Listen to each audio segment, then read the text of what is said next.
whole together. First item of business is Mayor Granatoski is absent tonight, and we do need to elect a chair pro tem for the evening. Can I nominate? Didn't see what channel. Yeah. Okay, Leanne, who do you nominate? I'd like to nominate, sure. Oh my God, I hate getting old. Rachel. I'll second that, Heed. And then now, I'm afraid I haven't been through this yet. Councilor Baumgartner also had put his hand up to do a nomination. Anybody rules committee? How would you handle this? You probably want to put both names up. How do you go through the voting then? Just well, let's get the other one. So we're doing names. We haven't got a motion yet. It's not really. Do you consider it a motion for the? I know it was seconded, but it wasn't really stated in the. You put Councilor Franco's name up. Let's go ahead and hear from Councilor Baumgartner, who you're recommending. Yes, I'd like to nominate Councilor Parker. Parker. Okay. Is there anybody else with a hand up or suggestions? I suppose what we would do, I believe what we would do is the first one up was Councilor Franco. I think we'd vote on that, see if there's a majority, and then we'd move to the next one. Is that correct, Rules Committee? I believe so. Second. Oh, second. Oh, Second. sorry. Is it second for Councilor Baumgartner suggest motion for Parker? I'll second it. Okay. We'll first vote on, we'll do a roll call vote for Councilor Franco to be the chair pro tem. Let me just make sure Councilor Zapiri hasn't shown up yet. Oh, he is here. Give me 1 second. I believe we actually go in reverse. Oh, because you're considering an amended motion? Rules Committee? I'm sorry, what's the question? We first had Franco on the floor and then Parker. And then it was just, Councilor Franco just said we'd go in reverse order, that we would vote on Councilor Parker first. Does the Rules Committee concur with that? I'm trying to think. Why would we do it that way, Rachel? Because you're considering it like an amendment, I'm guessing.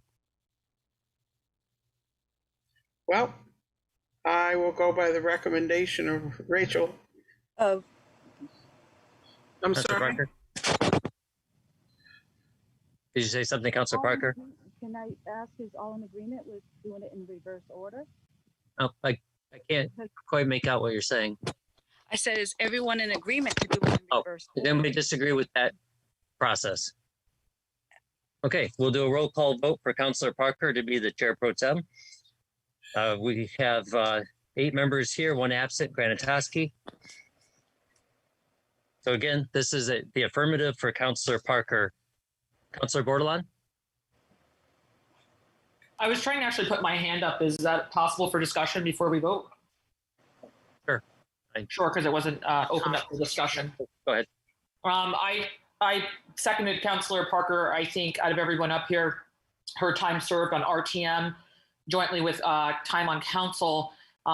She served in an elected role for quite some time and has a lot of seniority. So I think as far as Robert rules and serving on the Rules Committee, she would be appreciated and welcomed with her knowledge. Thank you. Anybody else have any comments they would like to make? If I might, if we were going to go by seniority and experience, I would have to be the one running for it. So not being interested in doing it, I'll just put that on the floor as information. Okay. John, I can't raise my hand. I was saying as a senior as the 2 names that were on the floor currently. Right. I'm not discrediting you, Councilor Aubry. Thank you. Okay. If there's no other comments or discussion, we'll go ahead and vote. Roll call vote. Councilor Bordelon? We're voting on Councilor Parker. Here's my vote. Okay. Councilor Baumgartner? Aye. Councilor Franco? Aye. Councilor Heed? Aye. Okay. Councilor Melendez? Aye. Councilor Aubry? No. Councilor Parker? I think you still vote. Aye. Councilor Zapiri? We're Aye. aye. Okay. We have 7 ayes, 1 against, so that passes. I will now turn things over to Chair Pro Tem Parker.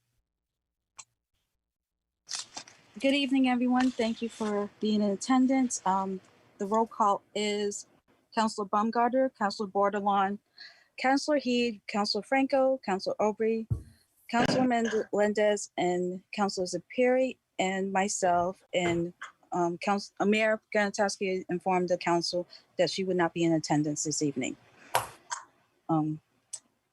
Calendars and communications. Councilor Baumgartner, I have nothing to report. Thank you. Councilor Franco, Nothing to report, thank you. Councilor Heed, Nothing to report. Councilor Aubrey, No meetings, no reports. Councilor Bordelon.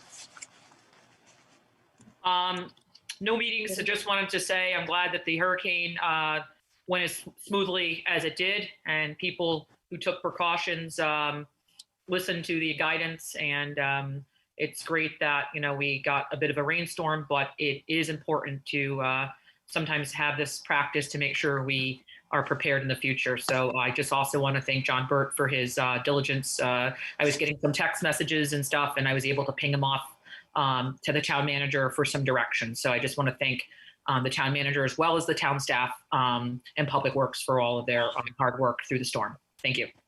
Yeah, it was a good test run. We definitely learned a few things. Yes, we did. Councilor Melendez. Thank you. Yes, I just have just one thing. I had a contact from a resident, and they were asking about discarded shopping carts all around town and wondering how they could sort of move forward with trying to clean that up. So I don't know if that's a blight issue or. That might be. If you don't mind, I'll talk to both the enforcement officer as well as the police, and get back to the council if that's agreeable. Yes, thank you. Yeah, I agree to that. Thanks for bringing that up, Councilor Melendez. Councilor That's all I have. Zapiri. Thank you. Oh, I apologize. Councilor Zapiri. The president has recommended that municipal and state governments take the lead with mandates for vaccination. It's something I think that we should discuss, and hopefully we can move along with this. And I have no meeting, no report. Approval of the minutes, Councilor. Before you proceed, Councilor Parker, sorry. I'm not sure if it's appropriate to ask now if I should do it under other business. So I'll just ask for clarification. For John, some of the businesses I've been in and out were a little confused about the mask mandate. Some businesses I've gone in, workers are wearing masks, but not the folks, the purchasers, the clientele, and they were unsure what the language. One established stated that as long as the people inside could practice social distances while they were in there shopping. So I'm not sure if that should go into other business, and I'm willing to bring it up then if it's more applicable. Thank you. And I apologize, Mr. Manager. I forgot to ask it's about your communications. I don't have communications tonight, but in terms of that, I don't have a copy of the declaration in front of me, but I will put something out in the morning. And we also, by the way, Chief Pissarro has assigned officers that they often go into businesses that they're going to start touching base with businesses as they go in too. And we've received a couple concerns about places that didn't have the signage up, and we have contacted them and received assurance the signs will go up. So I will put out some clarification tomorrow morning. Thank you. Approval of minutes, Councilor Baumgartner. Yes, I'll make a motion to approve the Committee of the Whole meeting minutes of August 10, 2021. Second, Bordelon. Any discussion?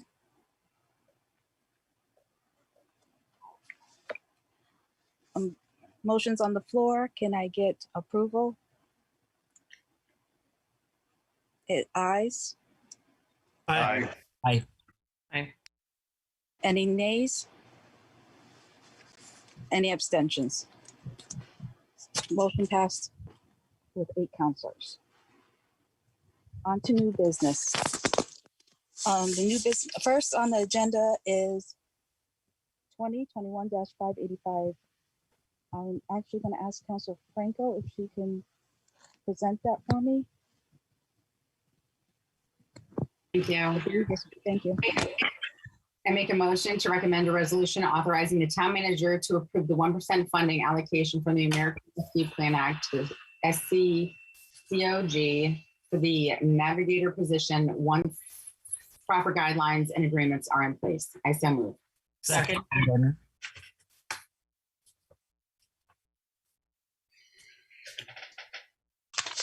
Any discussion? And I know Ms. Kennedy's here. Yes. Would you like her to present it to the council? Does anyone want her to present first, or is there questions first? It'd probably be helpful to have an overview of the request briefly. That might answer some questions. Councilor Heed, I will come back to you after. Thank you.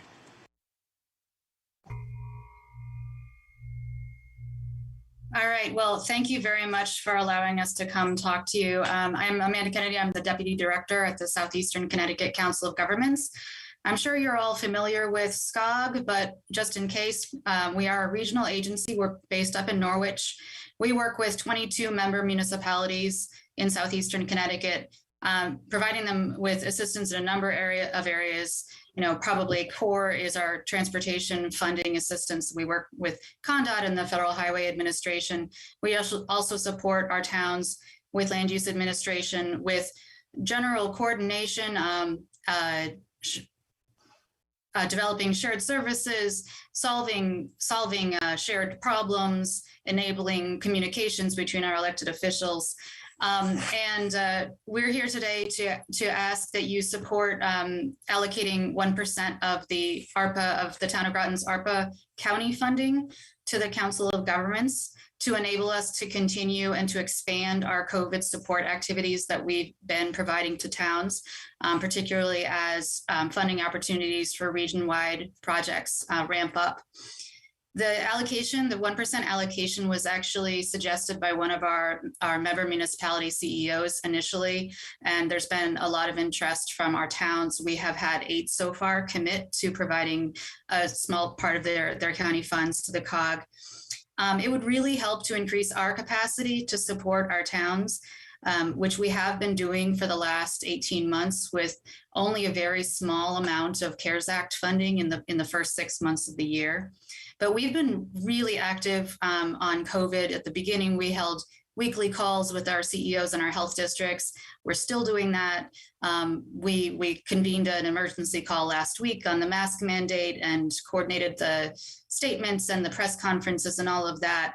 And we're really happy to do that. It has been challenging to pull our staff off of our normal course of business and devote the time that COVID needs while maintaining our normal background work plan.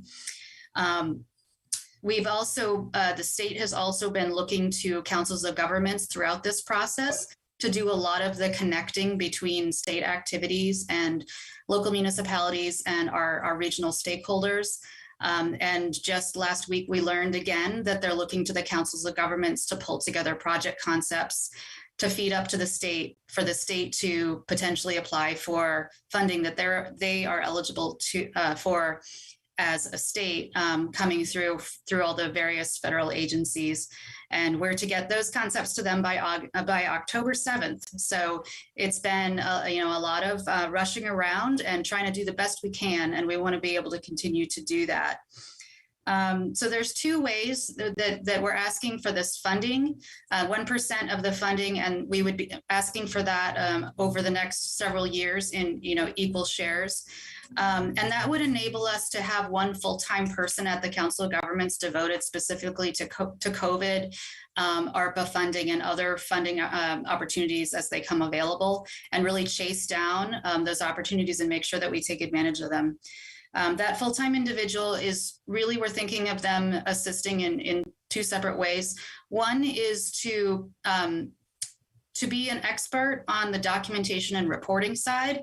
This, we acknowledge that the town of Groton has probably the best capacity of most of our towns. It's one of the leaders in terms of being able to administer all this influx of funding and manage the federal documentation.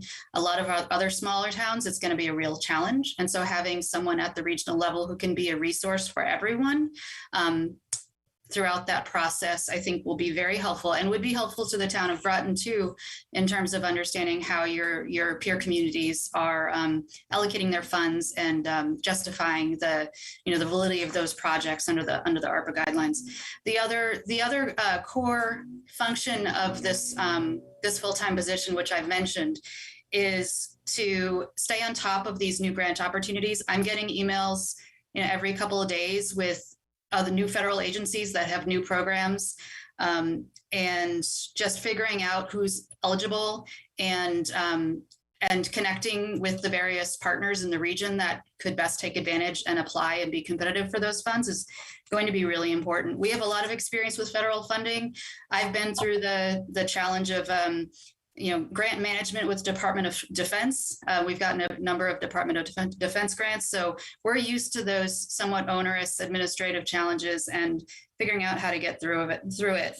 So I would respectfully request that you give this request some real thought and support it. And I'm available to answer any questions. Anyone have any questions? I do. I don't have any place to put my hand up. I'm sorry. Okay. I was wondering if maybe you could just tell us a little bit about the actual job description. I understand overall what they're supposed to be doing, but could you tell us a little bit about what you're looking for in that person? Yep. The job description, the actual title is Recovery Coordinator, and we're looking for someone who has a network in the region, who understands the various social services providers and municipal laws and statutes that are specific to Connecticut. We're also looking for someone who has an analytical mind, who can run the numbers and keep track of all the details of all the different projects. And we have actually already advertised the position tentatively, because we want to get started on this as soon as we possibly can. And we have had, I would say, 2 or 3 applications that bring those two skills together, the sort of managing the bureaucratic and financial side, but also understanding how to communicate with stakeholders and form partnerships. 2 different sides of the brain. Yeah, that's what planners do, though. A little bit of everything. Yeah, thank you. Councilor Bordelon and then Councilor Zeperi. Thank you. Thank you so much for coming to present tonight. I think it's really important to see the collaboration happening. It says here that Groton, Long Point, and the city also are. Is that true that they're also being asked for 1%? We spoke with the city yesterday at the council meeting. We have not approached Groton, Long Point specifically yet, but yes, we would make that request as well. Okay. Can you just state the numbers for the record of what you're requesting, so people at home listening can understand what 1% we're looking at for numbers in the request? Yes. So the numbers that I have are that the town of Groton is receiving $5,636,406.27 in the county allocation. And so 1% of that would be $56,000 plus or minus. And so we'd be looking for a quarter of that for 4 years, which would be $14,091. Okay. So, I'm also on the long-term recovery committee. John, is this what we were talking about? Should we look as a municipality to hire our own in conjunction with something like this, or would this be enough? Was that kind of how the discussion was going? Yeah, we will definitely we're actually going to probably need 1.5 positions at least, if not 2. However, I am in support of this request, both from a regional aspect of, so that we can make sure the whole region's doing well, And as well as to have a secondary person that our person could sort of bounce things off of, because our biggest fear is that if you mess anything up on this, you have to pay the money back. And so we want to make sure it's all done correctly. So I am supportive. Okay. And when are we thinking that this person would come on board, and how long would they be in the role? We would like to get them on board as soon as we have enough commitments from our towns to fund the position. That could be as soon as early October, I would estimate. And they would be in the position for the full funded period, which we're estimating would be 4 years. That is a fairly long time, but they would be employed with the understanding that it's a temporary position just for that period of time. So more of a contract. Yeah. Position. And They John, would be, yes. and John, you were saying also when if I remember, my memory serves me correct from the long-term recovery meeting, or at least conversation, we were also looking at it being a contract position as well, correct? Well, short term, yes. We've heard, yeah, definitely would be limited in duration. Okay. I support this. I think this is really important to make sure, when you're dealing with this type of money and with such a detail and appropriation, also with the collaboration with, joint municipalities, I think it's very important. And I look forward to seeing, the person come on board and support us and move everything forward. I'm also interested to see Groton, Long Point, and the city. Would that change our allocation, or that 1% is being asked of all three separate entities? That wouldn't change how much each of the entities is receiving. And what is the ask from Groton, Long Point, and the city? Okay, so it would be 1% of their allocation, which would, the Groton City is receiving 1.7 million in the county funds. So it would be 17,000 in total from the Groton City. Groton Long Point is receiving just under $100,000 in county funds. So just under $1,000 for the 1% allocation. Perfect. Thank you so much. You're welcome. Thank you. Thank you. Councilor Zeperi? I'm in favor of the thrust of this motion. I'd be much happier if I saw a written job description for this person, but I will support it as is. I am concerned that without a written job description, the employee comes to be used for a lot of functions that were not intended by what was actually voted and the funding that we've received. If I may. The job description is in the packet for the council. So you can take a look in there on page 14, I believe it is.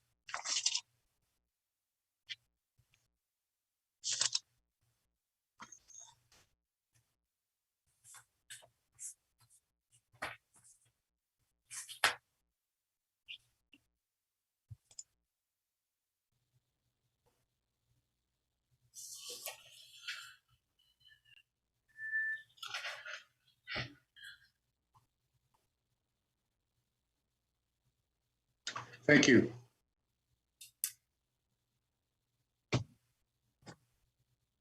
All set, Councilor Zeperi?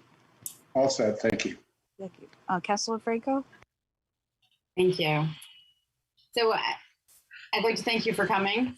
So as I'm seeing on the graph here, it lists all the towns. And so what happens if some of the communities do not contribute and there's a shortage of fees? How would that play out with you paying somebody's salary? Yeah, so am I unmuted? Yes, I am. So that could happen. We might not have unanimous participation. It depends on who is not participating. It may be that we can provide additional support to just the towns that are providing that funding, and just sort of the background basic support that we would otherwise be providing to the towns. If we don't have full participation, we wouldn't be able to have a full-time person. We would have to either hire someone part-time or shift our responsibilities around at the COG so that we have, a portion of one of our planners would be dedicated to ARPA. which is a possibility. But yeah, we're not going to make the offer for a full-time position until we know that we have enough funds. Another option is that if we don't have enough for full-time, we could make a request to our Council of Governments Board to allocate some of our reserve funding to fully fund this position.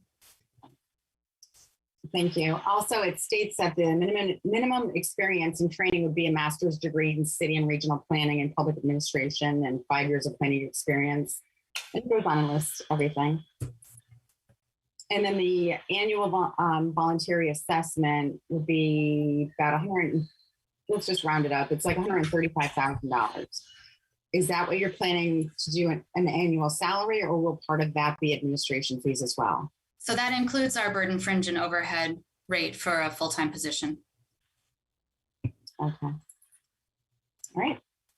I am in favor of this. I think it would probably benefit our community. And if we're going to bring on a position and have somebody else to be able to bounce things off of and try and make sure we're administrating this right, because the last thing we want to do is end up having to pay any of this money back. And I'm sure it's going to be, the reporting is going to be somewhat burdensome on the community. So thank you. I appreciate you coming out. Thank you. Councillor He.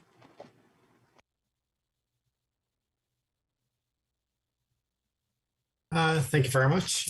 So in the letter, it says municipalities are strongly encouraged to engage in multi-town activities. A municipality may hire a consultant or coordinator to assist in coordinating, and so on and so forth.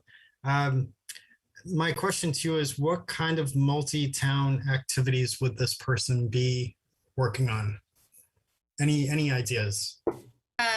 Yes. So one of the things that we did when the ARPA guidelines came out, this is actually specific to the local funds, but we pulled all of our regional water plans out and did a scan of what the priority projects listed in those plans are, knowing that water related activities are one of the really like low-hanging fruit categories for the local ARPA funds, in terms of knowing that they're an allowed use and documentation. So some of those projects are projects that require multiple towns to coordinate, and they're not projects that a town would likely decide to invest in just on their own. So that is an example of one of the potential pots of money where there would be a project that involves multiple towns that really the regional organization needs to be involved in. There may be more. I've just been,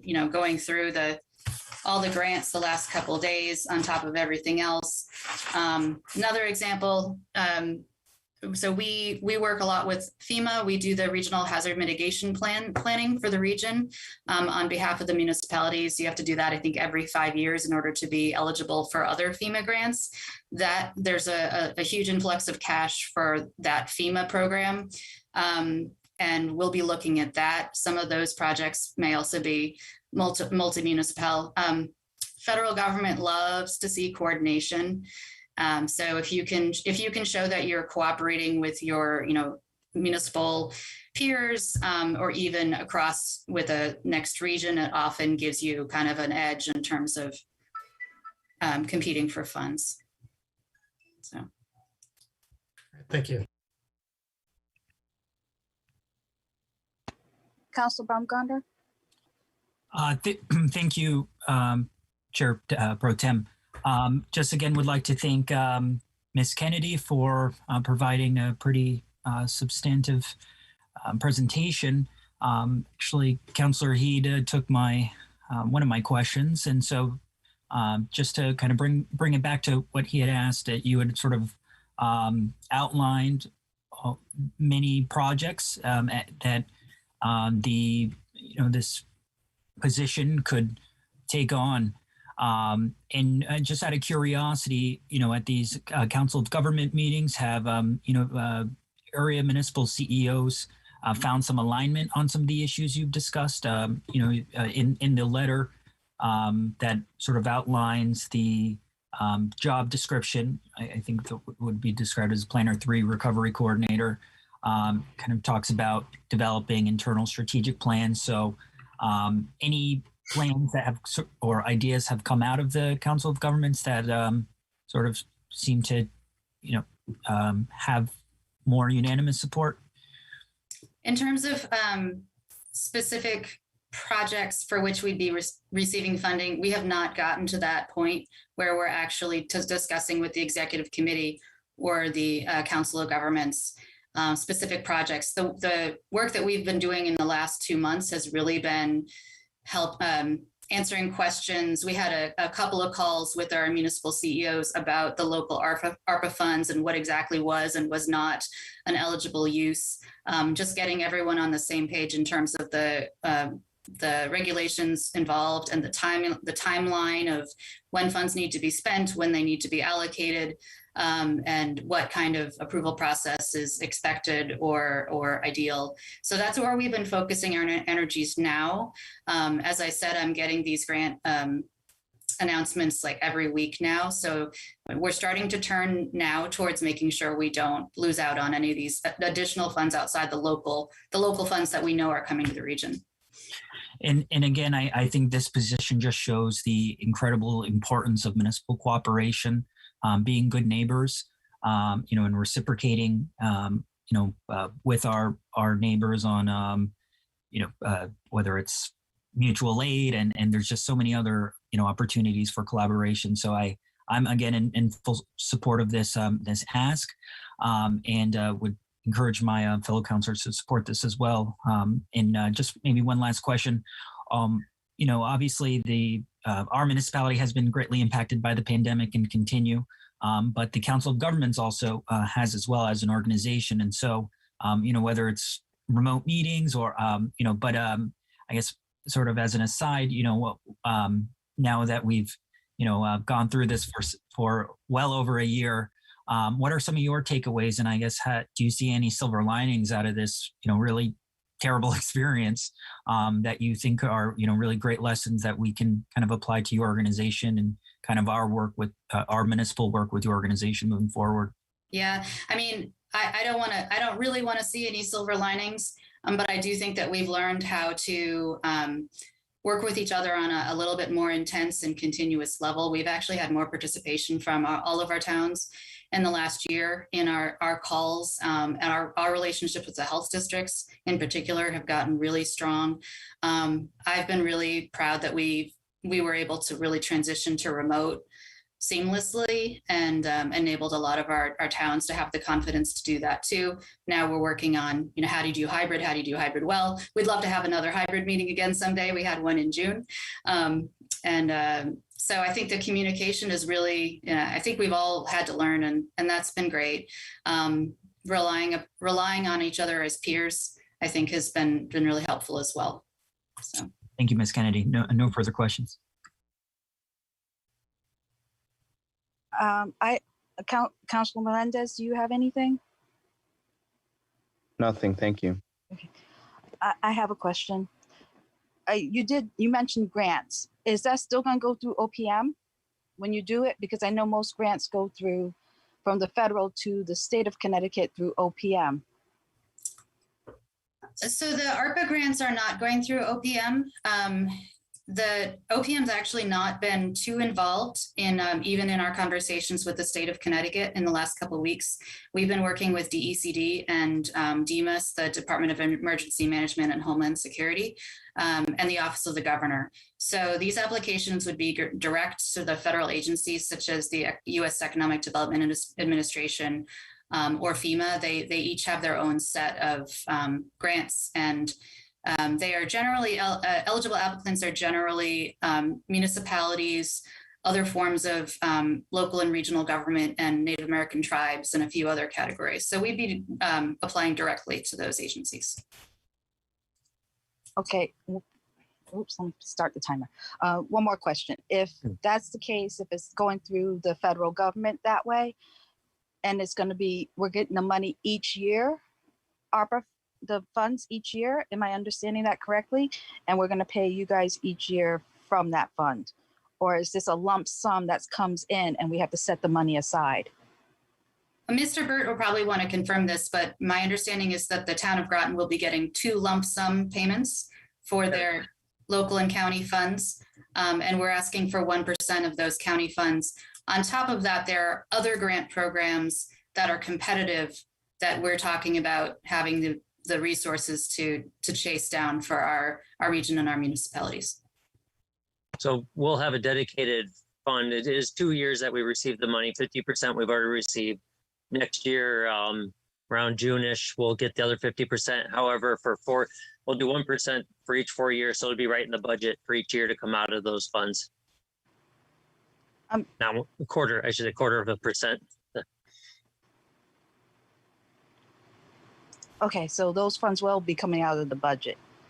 Right, but out of these funds for the ARPA funds, right?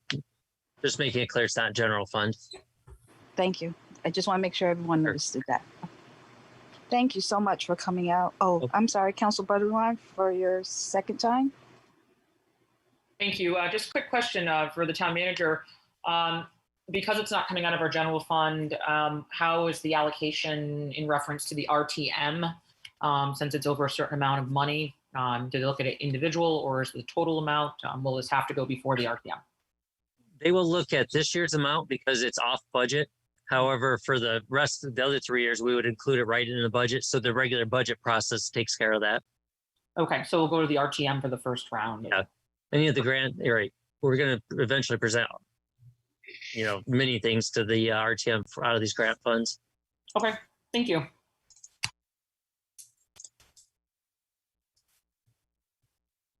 Are we ready to vote? So all those in favor? Either Aye. raise your hand. Aye. Aye. Aye. Aye. Okay. Oh, wait. Bless you. Bless you, Council Aubrey. Bless you.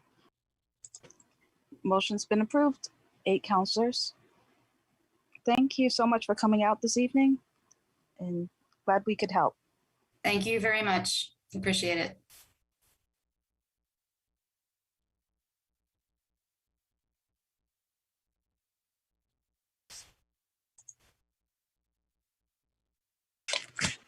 Councilor, oh no, this is a beautification committee presentation. And I believe we have several members from the beautification committee here to present. Sydney, Representative Fortner's here and several other, if you want to introduce them, and Councilor Franco and Councilor Aubrey are part of this beautification committee. Thank you for coming out this evening. Thank you very much. I was going to thank the mayor, and I'd like to thank Chair Pro Tem Parker, as well as all of you fellow councilors and Mr. Burt and any other staff who are here for having me tonight. My name is Cindy Fortner. I'm the current chair of the Groton Beautification Committee.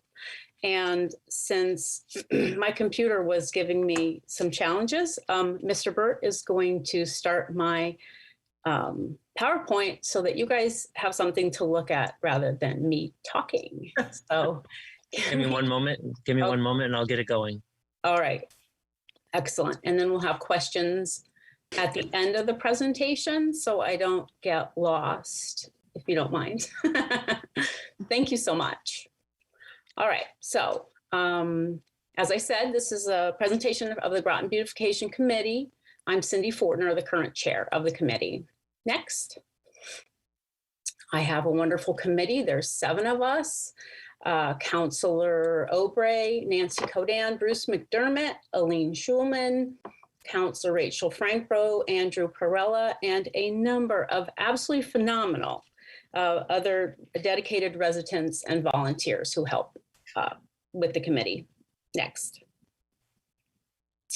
We have put together a mission statement to enhance the appearance of our community through the addition of art and landscape projects that foster economic growth. And I just want everybody to know that public art can drive economic growth.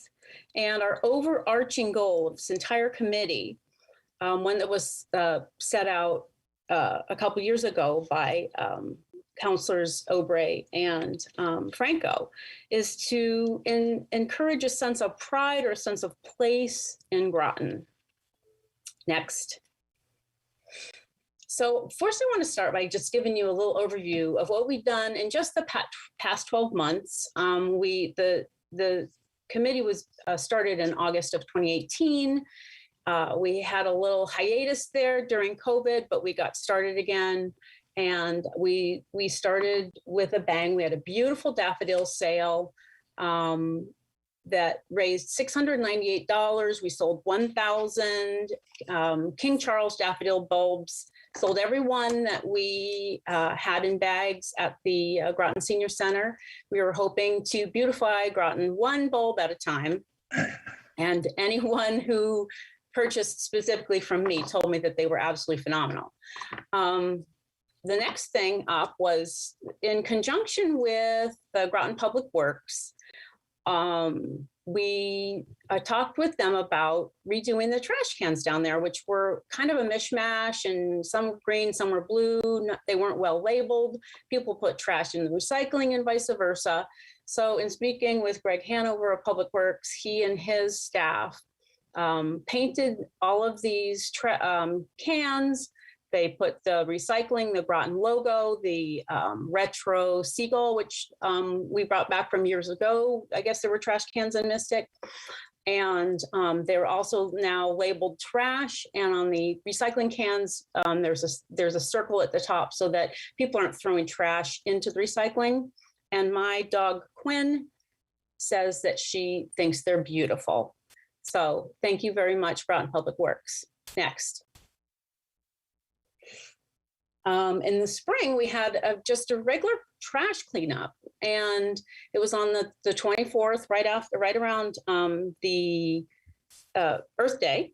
And thank you very much to Councilor Franco, who brought the Fitch baseball team, who worked very hard, and in 2 hours, with just a few other residents from the town, got these bags of trash. Like I said, in about 2 hours, they fanned out along Route 1 and worked their tails off to clean up the town.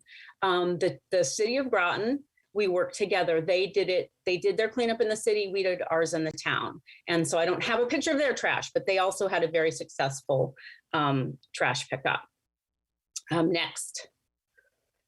The Avery Memorial is a nice little piece of property on Pequannock Road, which is taken care of by the Avery Memorial Association. Adjacent to that, right at the corner of Route 12 and Pequannock, is this, what we are calling now the Avery Parklet. It's a small piece of property owned by the town, and it's almost entirely wetlands.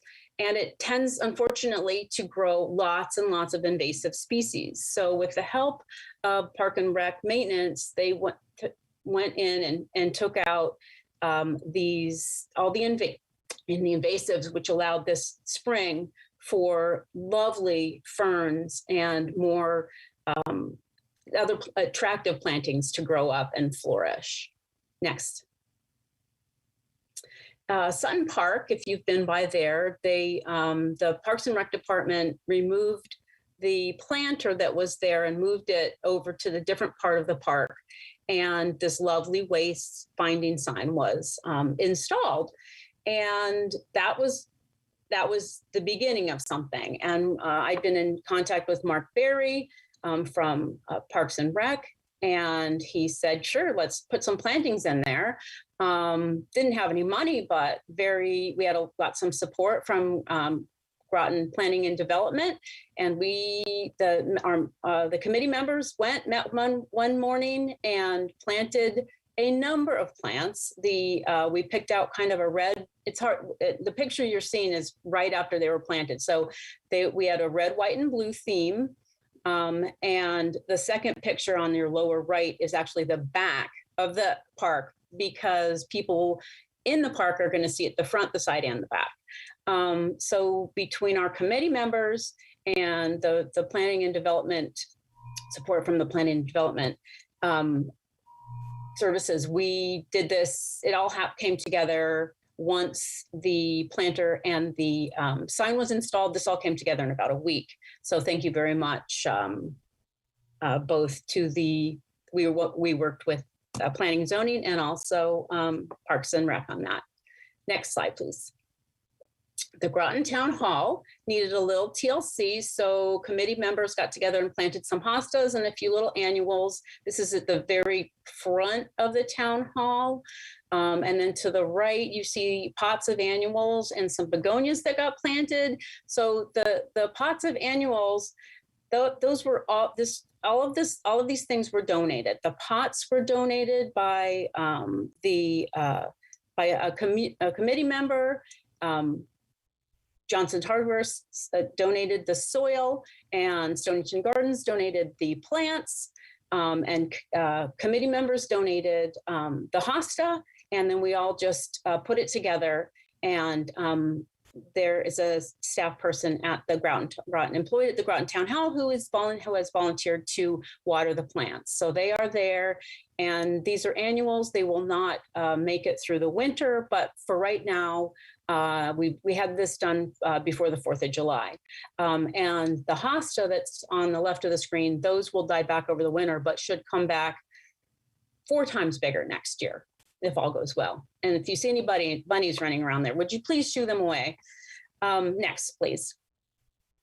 Now, so the Groton Town Hall Annex. So we had a special meeting of the beautification committee, and we were able to use a nice conference room at the Town Hall Annex, but I met committee members there, and before they'd even walked in and to have our meeting, they had plans, lots of plans on what we were going to do here. So what you're seeing here is the before pictures, the weeds. There's 11 big cement planters that were just full of weeds. There was a non-working irrigation system. And so obviously everybody put their head together. And if you change the slide, please, and you will see what we did. So we removed the weeds along in many areas. The walkway near the planters, in the area that's planted around the area around the flagpole, and we put perennials and annuals inside the planters after adding compost from that we collected from the transfer station. And we are very pleased to say that Greg and his staff worked very hard to get the irrigation system fixed. So it is now working. So the planters will be watered. And when we get the plants planted near the flagpole, there's also an irrigation system there. Next. So now, these are what I'd like to say are coming soon, or otherwise known as the reason I am here today to speak with you. Projects coming up that require a little more than just simple volunteer effort, which is what we've been using so far. So the left-hand photo is the kind of another entrance into what I call the Avery Parklet. So if you were standing on those steps looking out, you would be looking at Route 12. I think it's Route 12 there still, or Route 1. And this lovely stone wall goes around the corner and turns the corner, and you're on Quantic Road. And so there is you can see all the lushness of the ferns that are there. What you can't really see is on either side of those stairs, there is a blueberry bush, which actually made blueberries this year. And what we would like to do is we would like to plant native azaleas, 3 on each side of the steps. We'd like to plant them there for them to naturalize and look beautiful in the spring when not much else is going on and before the ferns have come up. But this is an integral part of the downtown area, right across kind of from Chelsea Groton Bank, and it deserves some TLC. Originally, when I showed you earlier the clearing of the of this area. We got a lovely, lovely letter. The beautification committee got a lovely letter from every Memorial Association thanking us for spearheading the brush and trash removal in this area.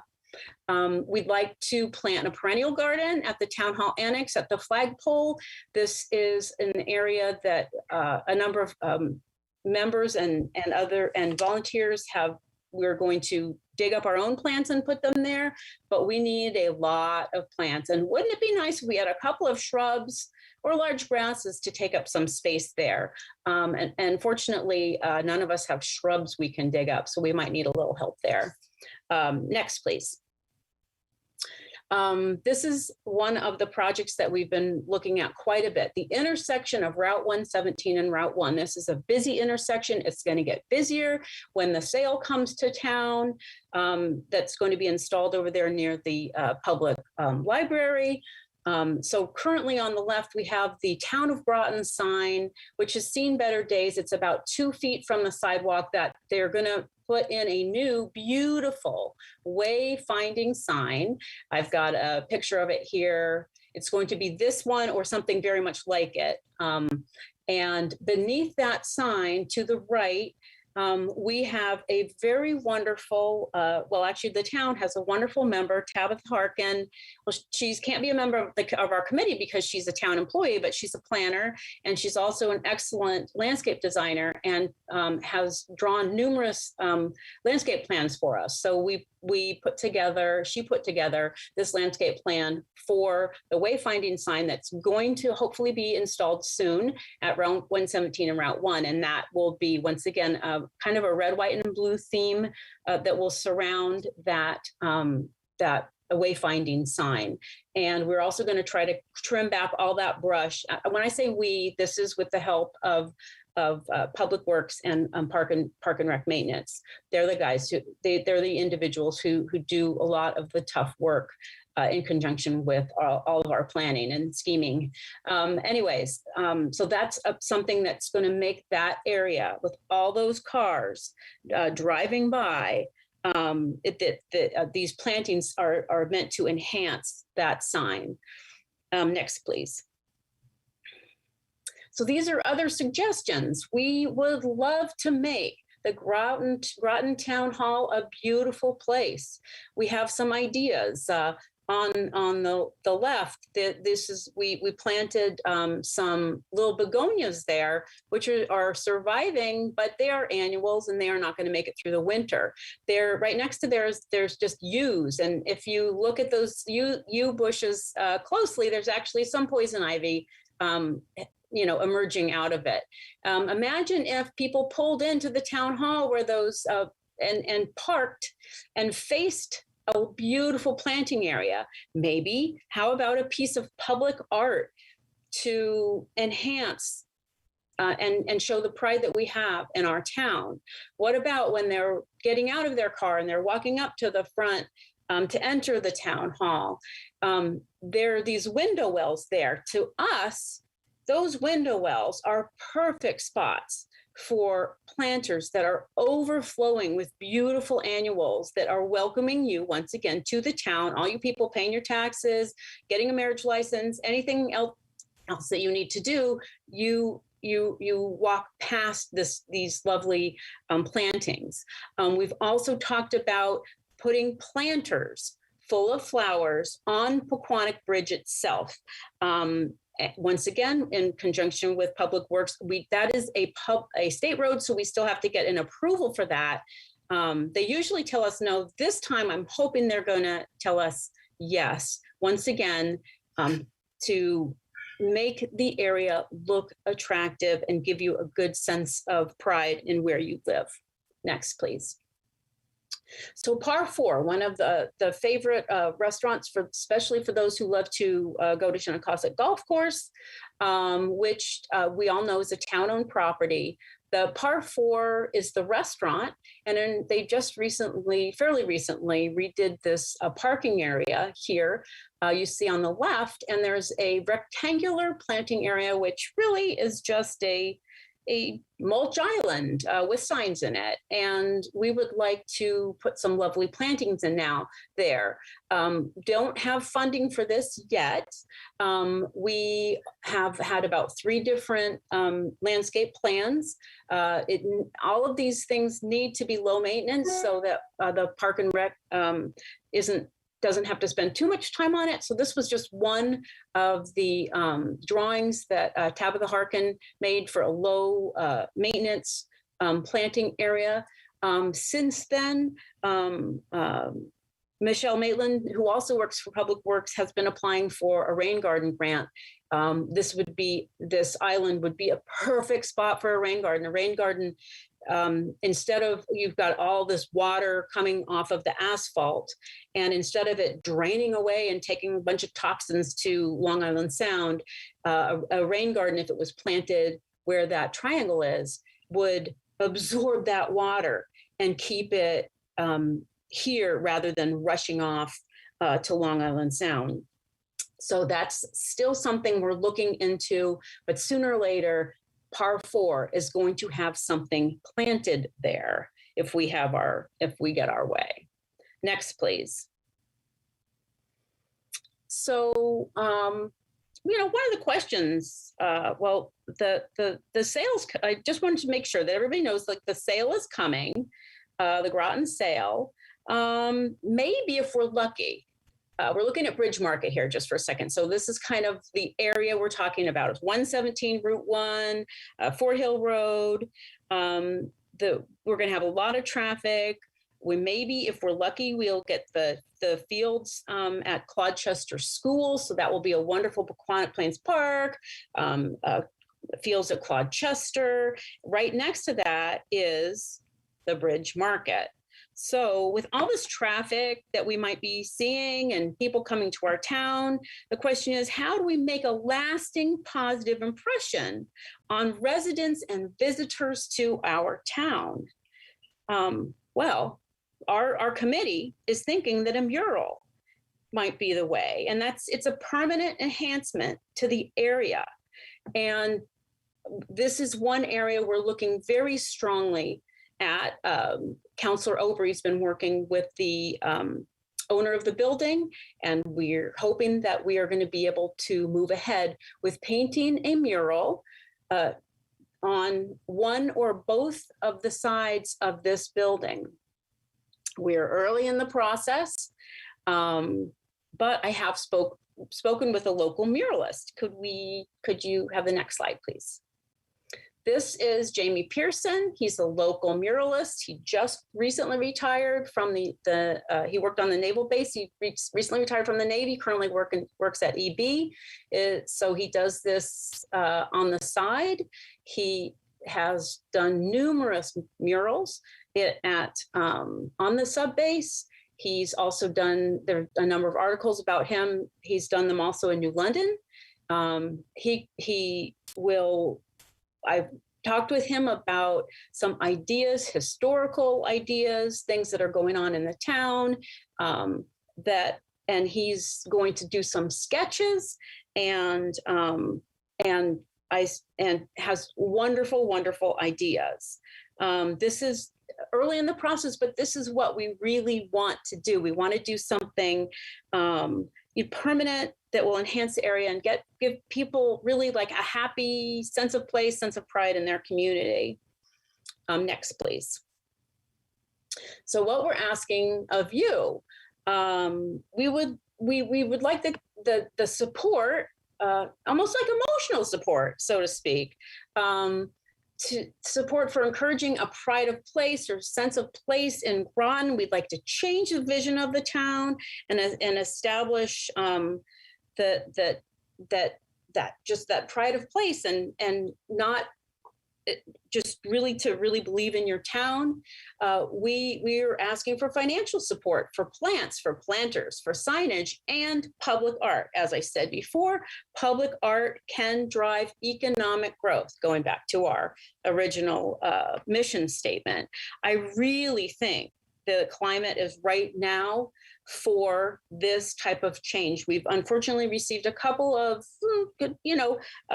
emails, a couple from town residents. I have one specifically that just, she said she'd really like to see an effort to beautify the surroundings and people who really want to beautify this exact area. So what we've done as a committee is we have raised over $3,000 through fundraisers. We have the support of the Groton downtown staff in all of our endeavors, and we couldn't do it without them. We have public support for the projects we have completed. We now need funds to further our mission and compete for grants. In order to compete for grants, just like the previous speaker said, you need a number of things to come together. We need to put a piece in, we need the community to be involved, and we need the town council to be involved. So as a committee, we're requesting $9,000 from the town council to continue the work of beautifying our fine town of Groton and to achieve the goal of making Groton a beautiful place to live and work. Next slide, please. I could not finish this without saying thank you to Mayor Granatowski and Mr. Burt for their constant support. Could not have done this without Greg Hanover and the Public Works, his crew at the Public Works, or Mark Berry and the Groton Parks and Recreation group, John Reiner and his support, and the Groton Office of Planning and Development, planner extraordinaire Tabitha Harkin, and Lisa Hilton, who many of you know. She is an admin extraordinaire. I was a novice. She has helped me every step of the way with this committee, and I give her my gracious thanks.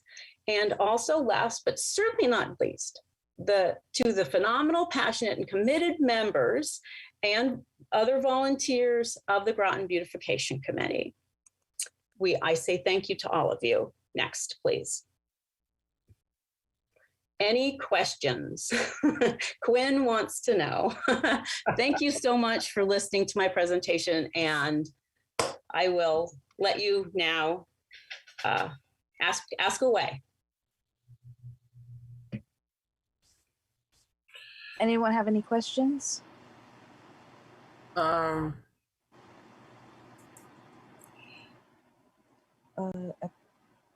believe I have Councilor Bordelon, Councilor Aubrey, and Councilor Heed.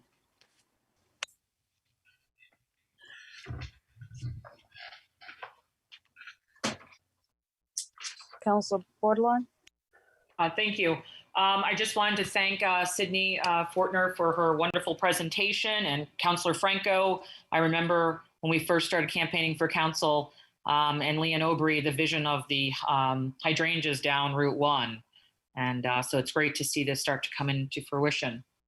I'm in full support. I've always said, our buildings in our town always have lacked the luster, and it's no insult to town staff. It's just been something that's been like this way before I even paid attention.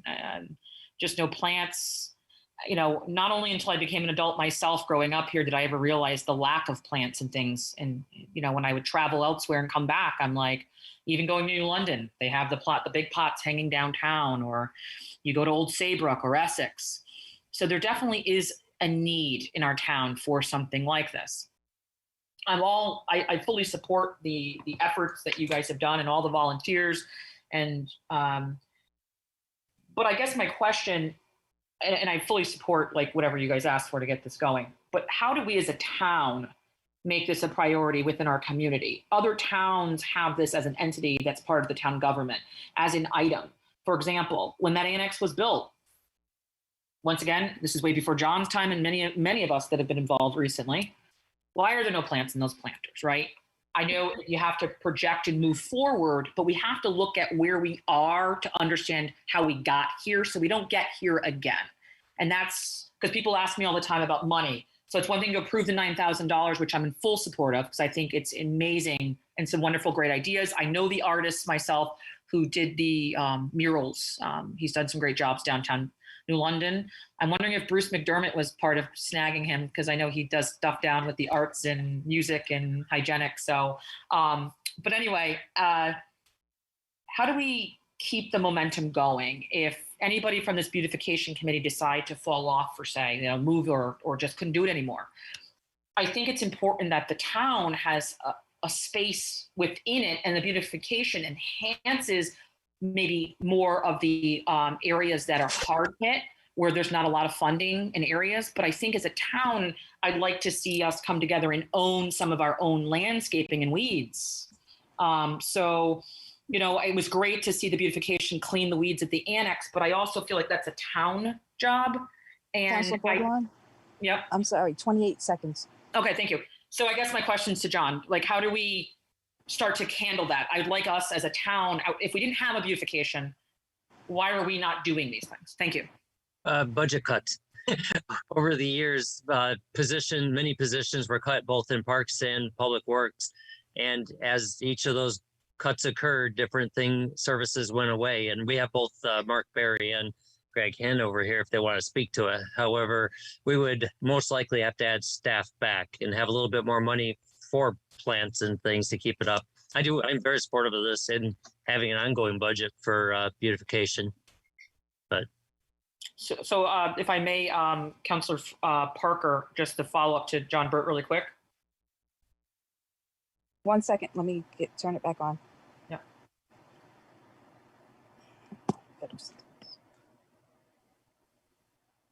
16, go. So Town Manager Burt, is this something we need to start to talk about and make an agenda item to bring back some of that lack and luster and oomph back into our town on top of the beautification committee? Because I just, again, I think they should be enhancing. We shouldn't be putting it all in the volunteers. I think our town should have an umbrella where when we build things, we plant things, right? Like we put the par 4, we repaved it. We should have put hedges in. So I'll come back for my second question. Thank you. And let me just respond. The appropriate way to handle this is, believe it or not, we're not far away from starting the budget process again, if you can imagine. And Parks and Rec and Public Works should discuss amongst themselves and put something as an item to pitch as part of the agenda, or as part of the budget, for what they would need to do this ongoing. Thank you. Councilor Aubrey? Well, I think that's an excellent idea, Portia, that we do have to make it something that's part of things in the future. I just wanted to say that what Rachel and I envisioned, these people have worked so hard to make the beginning happen. And Rachel really pulled it together at the beginning. And thank Lord we have Cindy. She's done a marvelous, marvelous job. And her group is great. Bruce and all the different ones that are willing to get out there and get their hands dirty, but also have the vision of some of the things that we need to be doing, because there's some other larger things that we're talking about doing in the future. So if the town can become part of that, it's going to grow even more. And I'm just so proud of this group. Thank you. I yield the floor. Councillor Parker, could one of my committee members, Bruce McDermott, is very well versed in the arts and also knows quite a bit about, kind of has a vision for things. Would he be able to speak? Let me get to the councilors and then after the thank you. Okay. Councilor Heed? Yes, thank you, Councillor Parker. I just want to thank Cindy and everybody on the committee. You're doing an amazing job. I just want to call out or shout out to that I really appreciate you're looking to use native species when planting azaleas. Anything that we can do to help protect our environment is really important. So thank you very much for that.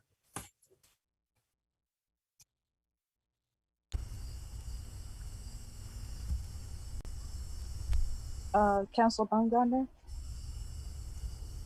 Thank you so much. And thank you, Ms. Fortner, for your incredible presentation.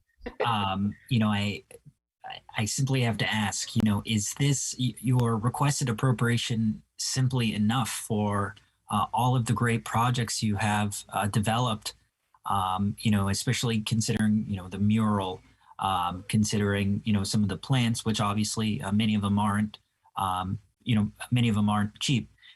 So, is this enough to be able to tackle all of those great projects moving forward? Well, thank you, Councillor Baumgartner. This is a start. What Mr. Burt said earlier, and what we have discussed is trying to make a line item about this. And we had also discussed, obviously, we don't have a lot of say in this, but maybe it should come from economic development, because really it can lead to economic development, especially if you talk with Mr. Pearson about murals and how they kind of can get things rolling in a certain area. So I think this is what we're starting with, and we have $3,000 saved. And when I talk with Mr. Pearson, and I should say that we don't have anything concrete with him. He's the first person I spoke with, and he's obviously very highly recommended.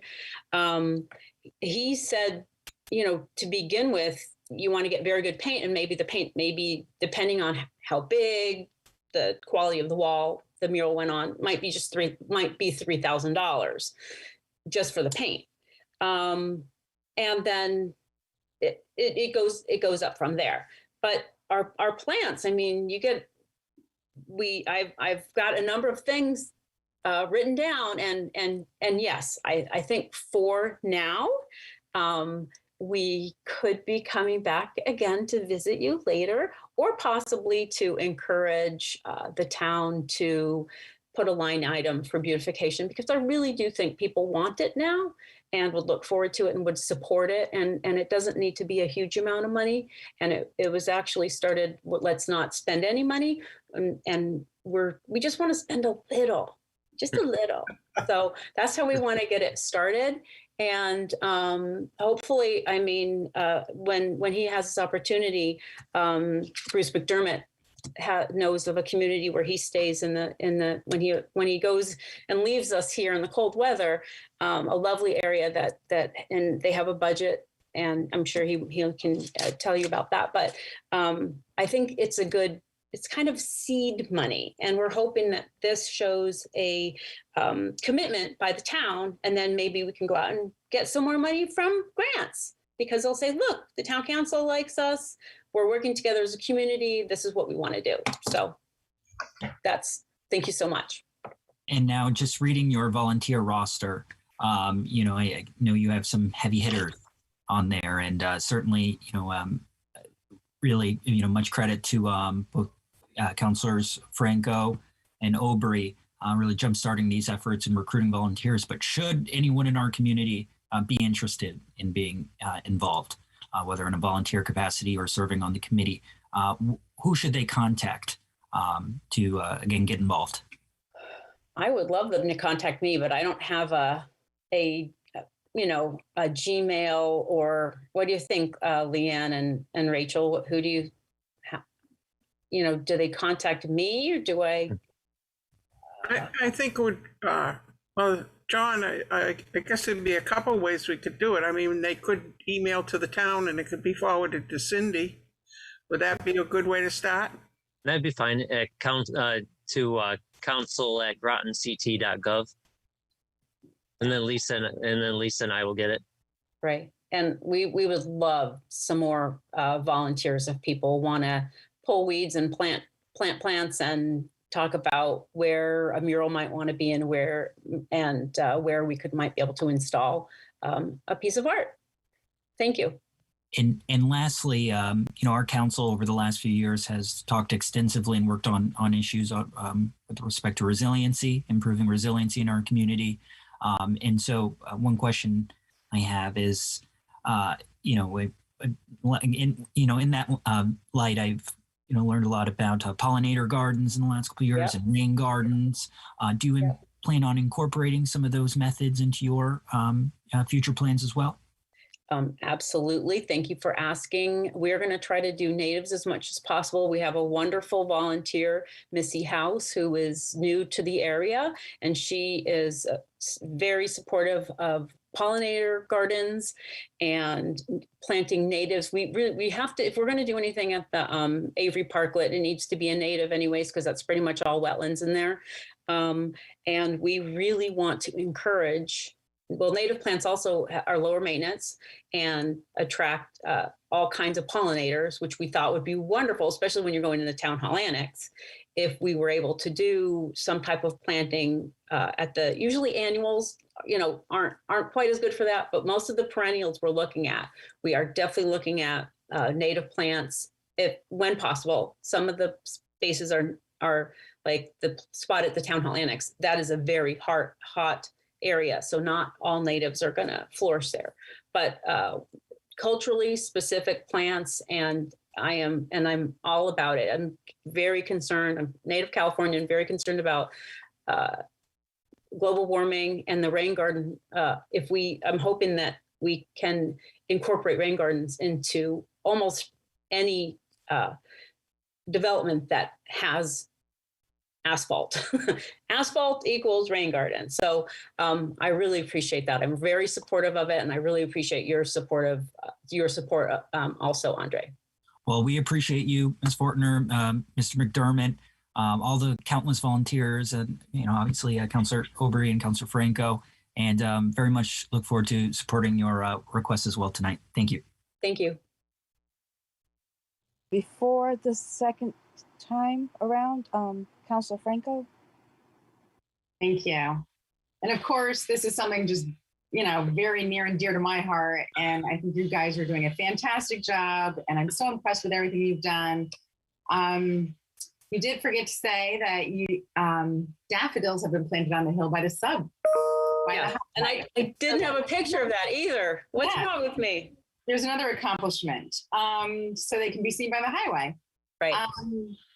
So, of course, I'm so proud of everything, and I would like to fund, your request.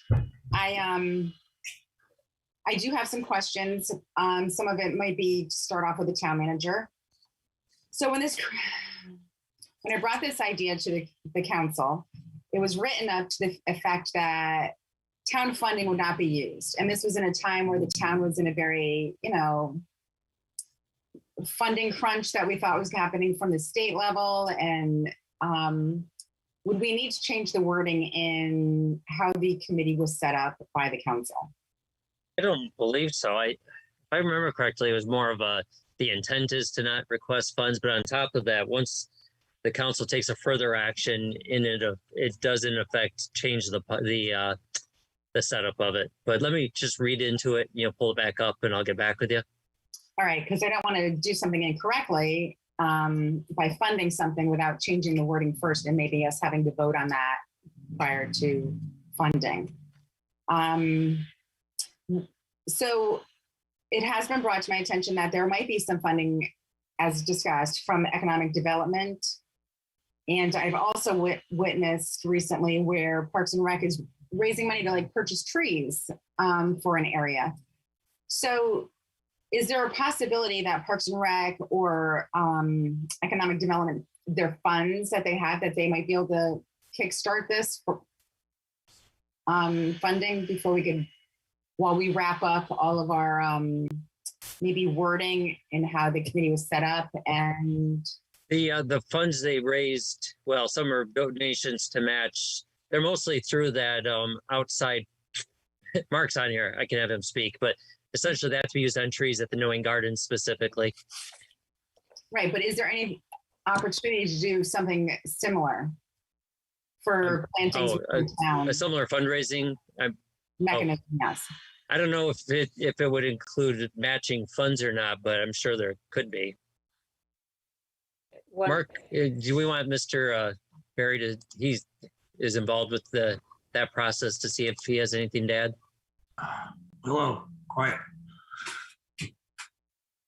Good evening, Mark Berry, Director of Parks and Recreation. I apologize. My daughter's dog, who's a rescue, decided right on cue to start barking. So anyway, yes, the project that we're working on now is to plant some memorial trees Up at the open space next to the Noe Community Garden, we're currently working with Sustainable CT. And we're using a crowdfunding platform. Sustainable CT will match what we raise for 1-to-1. And I believe this evening we reached our goal. Thanks.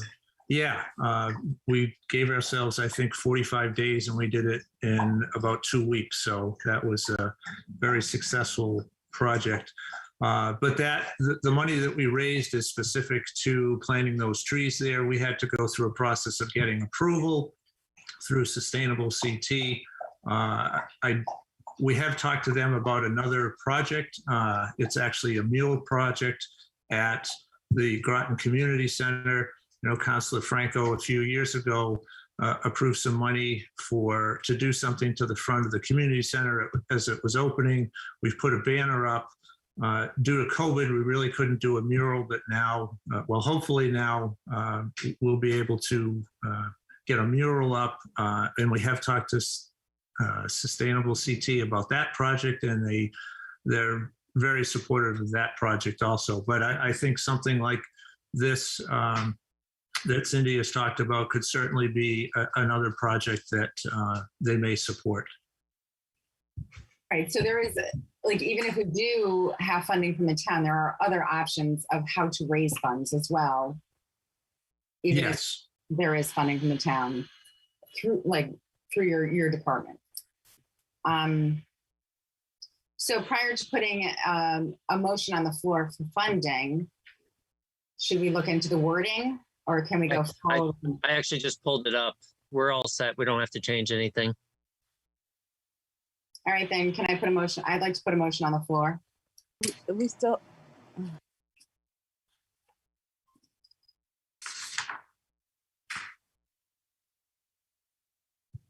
Do you type it up or type it up and then say it?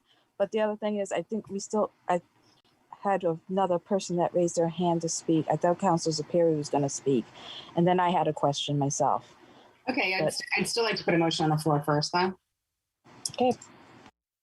A motion to fund the Groton Beautification Committee for $10,000. Just see if you keep it under 10,000, then it's a shorter process. Okay, $9,000 to begin beautification projects in Groton now. I so move. Second. I just put it in the chat area if somebody would like to copy and paste it. We'll do that.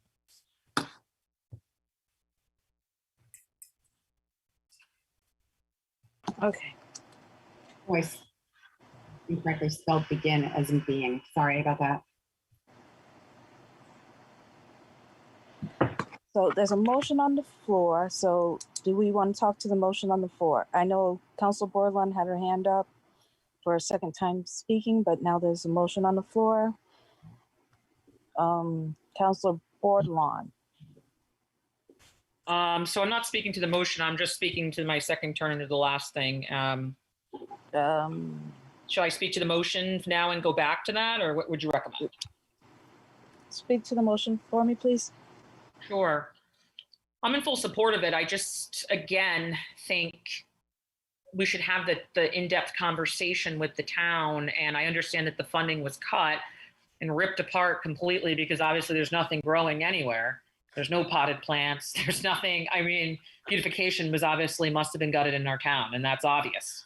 And so this was grassroots folks, counselors that decided, we got to do something, but we shouldn't have to start like that. The town should fund this, is my concern. We should be taking pride in our town as we advance our development and we want to grow, more Groton, more this. We should make sure that what we have looks, not like blight, looks well kept and cared for and flowered and welcoming.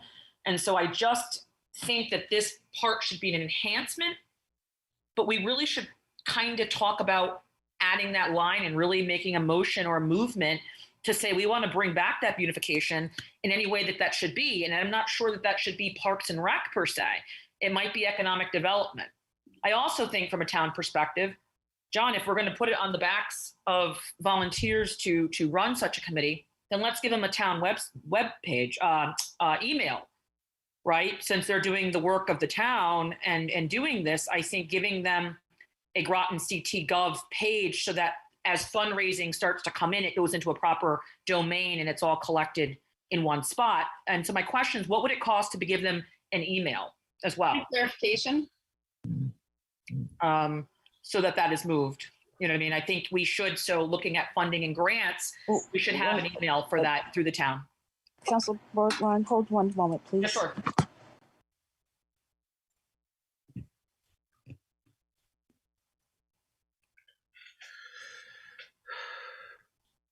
Councilor Franco, what's your point of clarification?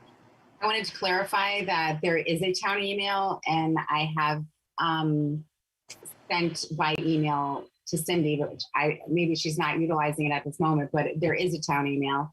Oh. And I did send it to her with a password access, and I'm not sure if she's utilizing it, but there is one set up and the town does have access to it. So if they need to maybe reset the password and send it off to Cindy again, it can be utilized. Perfect. You know what that address is by chance? I believe it's Groton Beautification at, the town email. Okay, I'll look into it. Thank you. Okay, perfect. So I guess, John, what do we have to wait to the budget to start talking about this? Or should we make a recommendation to do an agenda item so that the town is taking some ownership of the beautification, and this wonderful committee, with no discredit, is a sub to that, right? Well, first of all, let's see if we can hear from Mark. Are you still on there to, I'm kind of talking for him on what kind of, and it wouldn't go under planning because they don't have they don't have boots on the ground. It would have to be either Parks or Public Works. But if Mark, you want to speak to the need, what you would need to be able to accomplish this? Well, it's wonderful that they want to, the town is committed to spending more money to do this. What we really need is more people.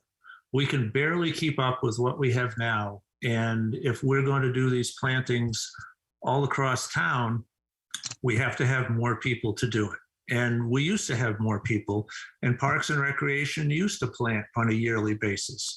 And I have said this at the last few budget meetings. I said, we used to, if something died, we'd pull it out and replace it. Now all we do is fill in the hole, throw a little bark mulch over it, and move on. And, throwing money at this is not going to work unless we've got more staff to do these projects. And it's that simple. So my last thing, and I'm done with it, it was just maybe we can collaborate, like with Ledger VOAG program. Those students need partnerships to grow, like, how Grosso has, auto mechanics. There's people willing to kind of come down if the need is put out there, but the town, I think, should own the need as the base, and the beautification, which is so wonderful and so amazing, and everything they've done should be the enhancement of the town, but the town really should be handling it. I really think it's a bit embarrassing in some points that it was gutted this far, and now, no disrespect to any of the town staff, this is what you were dealt with. But how do we as a town, before we throw money to a subcommittee, which I'm for, how do we then fix it internally? And that's where I think the bigger picture is. Council Bordelon? Yep. Time, please. Thank you. And to reply again, if you're talking volunteers, we would also need someone to help arrange volunteers. If the staff is going to be doing more, we're going to need more staff. Otherwise, it's going to be a beautification effort to get other volunteers. Nothing's going to happen without more staff, period. We need that if you want to continue on with us taking ownership. Councilor Aubrey? Yes, I'm just wondering if maybe we could keep it a little simpler tonight. And when it becomes budget time, we could go into the complexities of how you might like to run it. But I think tonight they're asking for something just to continue on in a very progressive way as they are. And I hear what people are saying, but we're complicating it. It's not really the time to decide how we're going to change everything in the town to make it happen. We need tonight just to do what we can for the existing committee. And then from there are things that we could learn. I mean, you know, if we take a little time, you could look into, in New London, they have a special tax for downtown, and that's how they do those plants and different events. And we could create something like that. But tonight, we're just asking for some money to keep going in a positive manner. And then we're more than happy to put time in and try to grow however the town would like to grow to make it happen. But if we could possibly do it, just keep it a little simpler tonight. Thank you.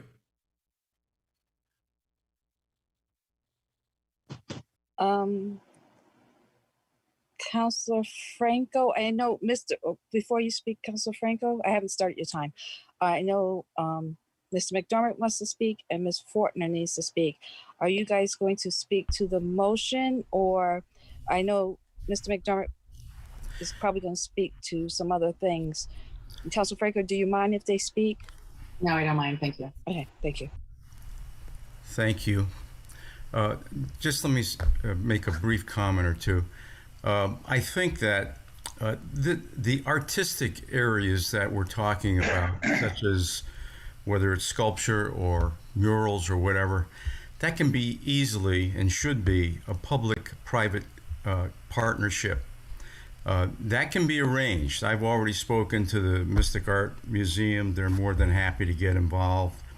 I know quite a few artists in the area that would be able to get involved. That's part of the whole process. The other part, which is the plants and that sort of thing, that definitely needs to come down to the town. But the artistic areas, we could use some funding for that eventually, but that's easily handled by a public-private partnership.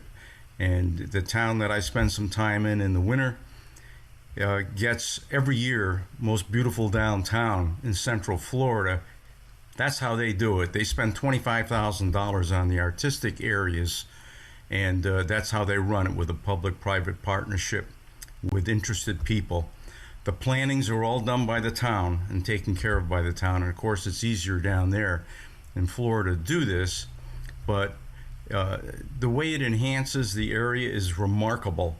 And they look at it as an economic development feature. And when I left last February, they were building 2,000 houses down there. So that's not the entire reason why they're building that kind of housing. But when people go through a town and they see how great it is, how enjoyable it is, they just want to have a positive attitude about it, and they want to spend some time there. So. Ms. Fortner, Representative Fortner, I apologize. Thank you. I just wanted to thank Councilor Bordelon for her support. And I agreed. Sometimes I'm walking a fine line between, oh, are we doing too much? Shouldn't the town be doing this? But we really enjoy doing it. And I wanted to make sure that everybody understood is that what we're hoping to do, I want to be involved with this and pulling weeds and planting things for a long time. Certainly we are using we have a lot of help from staff, paid staff from the town of Groton.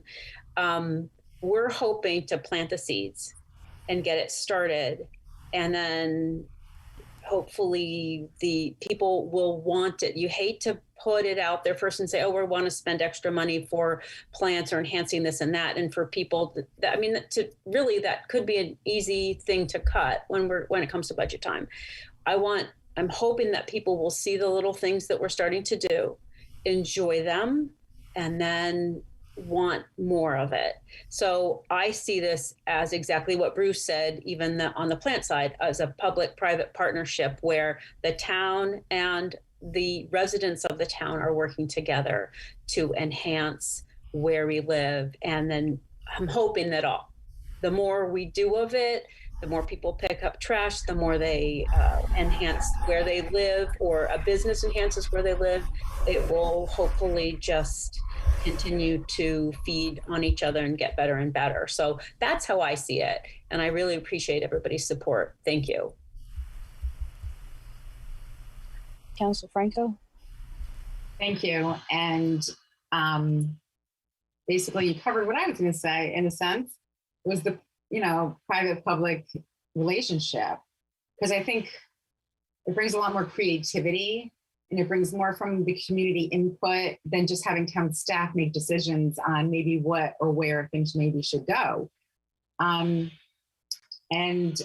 I agree. I think the more beautiful our community is, the more people want to be here, the more they'll visit. And there's other areas in our town that are in dire need of beautification. I mean, there are certain sections in our town that are just absolutely beautiful and it doesn't need much. But then you look at other sections and you're like, gosh, we can really enhance this and change the whole outlook of this section, like certain areas of the community. And that was like always my goal when this started. And it is a grassroots movement. I think it's bringing the community together to have pride in our community and to include our neighbors and to have a say in it. And I like that part about it. So I don't really want, me personally, I don't want the town just to take it over. I want the community to help run this and have a big say in it, to bring in, the arts and culture and, and plantings and beauty. So that's where I stand. And I'm just so thankful for everything that you do. And I hope we can pass this and fund you tonight. And going forward, when it becomes budget time, I hope that, our council will fund you some more money and keep this going. And maybe we can come up with some kind of relationship with Parks and Rec that maybe we can possibly put in an extra person in the future to help with maintenance of some of these things, because I know it's hard. It's you can't just plant and leave and go, because there is maintenance aspects. And that's something that you're going to have to watch when you do plant. And it has to be low maintenance because of the maintenance of things. And I understand, and all the time that we put into this, and brought so many stakeholders in from all areas of our community, and to have a say in everything and the safety aspects of things, and the cultural coalition with Wendy Berry and all the arts and the amount of money that we can get through grants. I just think, I'm excited and I like the way it is, and I'm hoping that we can pass this vote tonight and give you the funding that you're seeking. So thank you very much.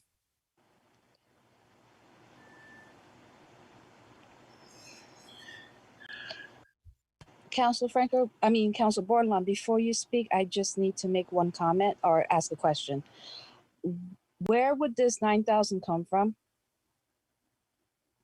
Mr. Manager?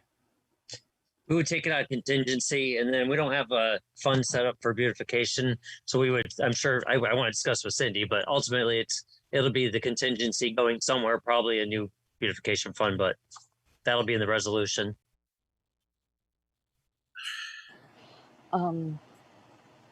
Councilor Bordelon, for your second time on the motion. Thank you. I don't take away the credit, and I do like the private partnership, and I do like having the town community own it. But in the event that any of the volunteers have an emergency, or they're you're just not here, and the lack and luster falls to the wayside, I think it's important to have that buy-in from the town side as a line item, so we don't lose it and we don't get to where we are. And I think that's the piece. And I understand what Councilor Aubry states tonight. Let's get this going so we can give them what they want.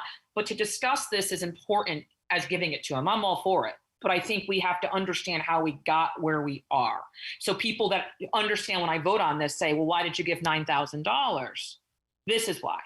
And so I think it's important to have the dialogue and discussion. I'm all for the arts. I leave Groton all the time to go to music and arts. But let's not forget the Native American statue, the indigenous statue that was at the library. Now, for some, we're going way back. That was something that was there when I was a kid. It rotted because the town never kept it coated and shellacked it. There's another statue down there that needs a coating. So it's great to bring in the arts, but we have to have a plan to maintain things.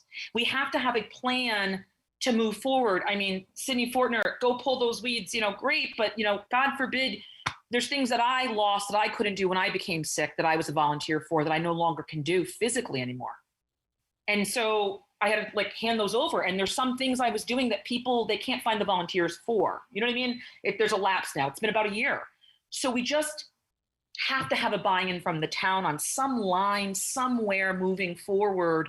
And the arts can be a private partnership, but the weeds and those things, if we need to have somebody come in, as a town, I think that should be like cleaning the bathroom and painting and shoveling snow. That should be part of a line of self-care and important to our town. That's all I'm saying. And tonight we might not vote on that, but I don't want to leave it in this solely, volunteer sector, because I feel we lose the ownership of the town. And after we may all never be involved again, someone might not know that this group even existed, or it might get lost somewhere. And so when you have that embedded in the town, it's kind of has a little bit more teeth, is all I'm saying. And I think that's great. Point of order. So Point of order. The motion on the floor is to appropriate $9,000. The discussion that is being given now goes beyond the motion. I think that there's enough support for the motion now that if we voted on it, we could pass it. But the discussion that seems to be evolving goes well beyond the appropriation of $9,000. Councilor Jabari, I was getting ready to call on you. So, okay, did you have anything to speak about the motion? No, I would, point of order, I was not finished and it wasn't granted. I have a right to finish my discussion about how we do it, and funding it is well within the ramifications with all due respect. Okay. So I feel I should be able to finish that in my statement. Okay. And that is to the motion of the $9,000. Okay, Council Bordelon, 32 seconds. Thank you. So again, I'm all for it. I do think that we need to really have the hard discussion that we're not pulling up things and just burying holes. And if other things in the town, if that's still the philosophy, as the town is planting and the town direction is to pull it up and bury the hole, how do we move forward with that decision is what I'm trying to say. There's a bit of a gap there, right? We can't get there from here. Other towns, some of the things I pulled up before this meeting is they made a rec program where they actually had a growing program in a greenhouse. Time. And someone running that. Thank you. And I'll just close with saying, then they use those plants in the town and work together collaboratively. So there's a way we have to buy into it. Thanks. Thank you. Councilor Superior, Councilor Aubrey, I know it's yours. You would like to speak. Oh, stop. I just wanted to make mention to John that I think there is an account, because we've been putting money into an account that Cindy handles for us for quite some time now. So I think it's in place. Thank you. It'll come originally though from contingency to that fund then. Right. Thank you. Councilor Superior, did you wish to speak to the motion? I'm in favor of the motion as it is. I think most of the council members, from what I get from those who have spoken, most of the council members are also in favor of it. I'd like to see us vote on it and move along. So do we have a motion to move along? Move the question? No, it's not a motion to move along. I think that I would like to see if we could just get on with it. It's not a motion, but it's a suggestion that everybody has spoken and generally are positive to it. Some people have wound around an idea of expanding it to other things, but the motion is to appropriate $9,000. I think it's a good idea for the presentation we've heard and for the needs that that Ms. Fortner has said the committee has. And I think we should go ahead with the appropriation as it's been proposed. Thank you. All right. Thank you. All right. So since the motion's on the floor, are we ready to vote? Yes. Okay. All those in favor? Maybe some of you raise your hand. I'm watching the screen. Aye. Aye. Aye. Aye. All right. That's Melendez, Heed, Franco, Aubrey, Baumgardner. 1, 2, 3, 4, 5. Zepari, I'm sorry, I got that. Any no's? Any abstentions? I'm going to abstain. So that's 7, 0, 1, Parker abstaining. So the motion passes. Thank you. Chairman, now that that's over, could I say two things? Yes. First, I do think Councilor Bordelon's comments are well taken. Could I suggest that maybe we at some point have the beautification committee bring in Mark Berry and you could have some discussion about, what might be the best way to handle ongoing and what you might need to request in the budget. I think, maybe they can come up with something out of the box. That might be the appropriate place if people are agreeable to that, if the committee is. And then on top of that, I received a request for Groton Heights to move it up one place on the agenda. Mr. Hines is in DC and has a very tight window to join us. If you would consider that. Can I just say thank you all very much. Thank you for your time. Thank you for your input. And we really appreciate it. And we're just going to continue to work hard. Thank you so much. Good job. Thank you. Thank you. Thank you. Good to see you, Bruce. All those in favor of moving the agenda item for Groton Heights and then moving the continuation of the trails after? Aye. Aye. Aye. Thank you. Aye. Councillor Heed, could you read that for me, please? Yes. Let's see. It's on page 20, right? The OPDS, I make a motion for OPDS staff who wishes to go into executive session to discuss property sale negotiations with the town council. Is that the right one? Do we need to do the update? Oh, okay. Let me grab the email. Sorry about that. Okay, so I hereby move that the members of the town council, town manager John Burt, planning director John Reiner, economic development manager Paige Brock, assistant planning director Deb Jones, and Rich Hine go into executive session pursuant to general statute section 1-200 6D for discussion of the selection of a site of the lease, sale, or purchase of real estate by the state or a political subdivision of the state concerning the negotiations for the potential sale of the former Groton Heights school property. I so move. Second. And before you vote, could I just mention as part of discussion that Rich Hine is here now online and he will give a update prior to the executive session. Just so the council's aware. So would you like to vote after the fact? Let him provide? No, usually you do the vote now, but then just so you know, you'll have a presentation before you actually go into executive session. All those in favor of entering executive session? Aye. Aye. Aye. Aye. Okay, so moved Aye. unanimously. Thank you. Mr. Hine, thank you for joining us. This is Paige Bronk, Economic and Community Development Manager. I believe Rich Hine is on. John, are you able to unmute his phone? He does have permission to unmute. It's on. He has to unmute it himself. And what is that? *69 if you're on a phone. But he does have permission to talk. *67. We know what the how he can unmute on the phone.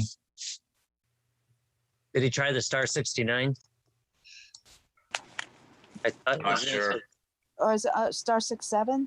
Is that what it is? Star 67? I know it's something like, oh, yeah, it's star 67. You're correct. It looks like he took his phone off mute. Okay. And he put it Nope. back on. I could do a brief introduction, if that's okay. Just as a recap, if that's what the council desires, and then most importantly, would like to hear from Rich Hine. Just as a recap, this property at 244 Monument Street's been vacant since about 2007. It's about 2 acres. Building's about 20,000 square feet. We issued an RFP June 2018. We're supposed to be. And there was a deadline of August 2018. That RFP included a possibility of a land swap with the Bill Memorial Library for a couple small slivers of property. We did receive a few proposals, and there was a joint town and city committee. Ultimately, Thayer Mahan was recommended as the preferred developer. Thayer Mahan's a fast-growing blue tech company known for undersea robotics. They are interested in converting that building into their future headquarters, and they also have plans for potentially a second for the growth potential. They did conduct significant public outreach, including meetings at the Bill Memorial Library with neighbors and also at their own offices. They've coordinated with Naval Maritime Consortium, the city, the town, also Bill Memorial Library. The town council did approve a letter of interest or intent rather on June 2019. Been working on a property agreement with Thayer Mahan, and then COVID actually had really impacted things in 2020. I know that Thayer Mahan definitely desires to proceed. I think at this point in time, I'll turn things over to Rich so he can introduce himself and explain the intent and the goal of Thayer Mahan. Thank you.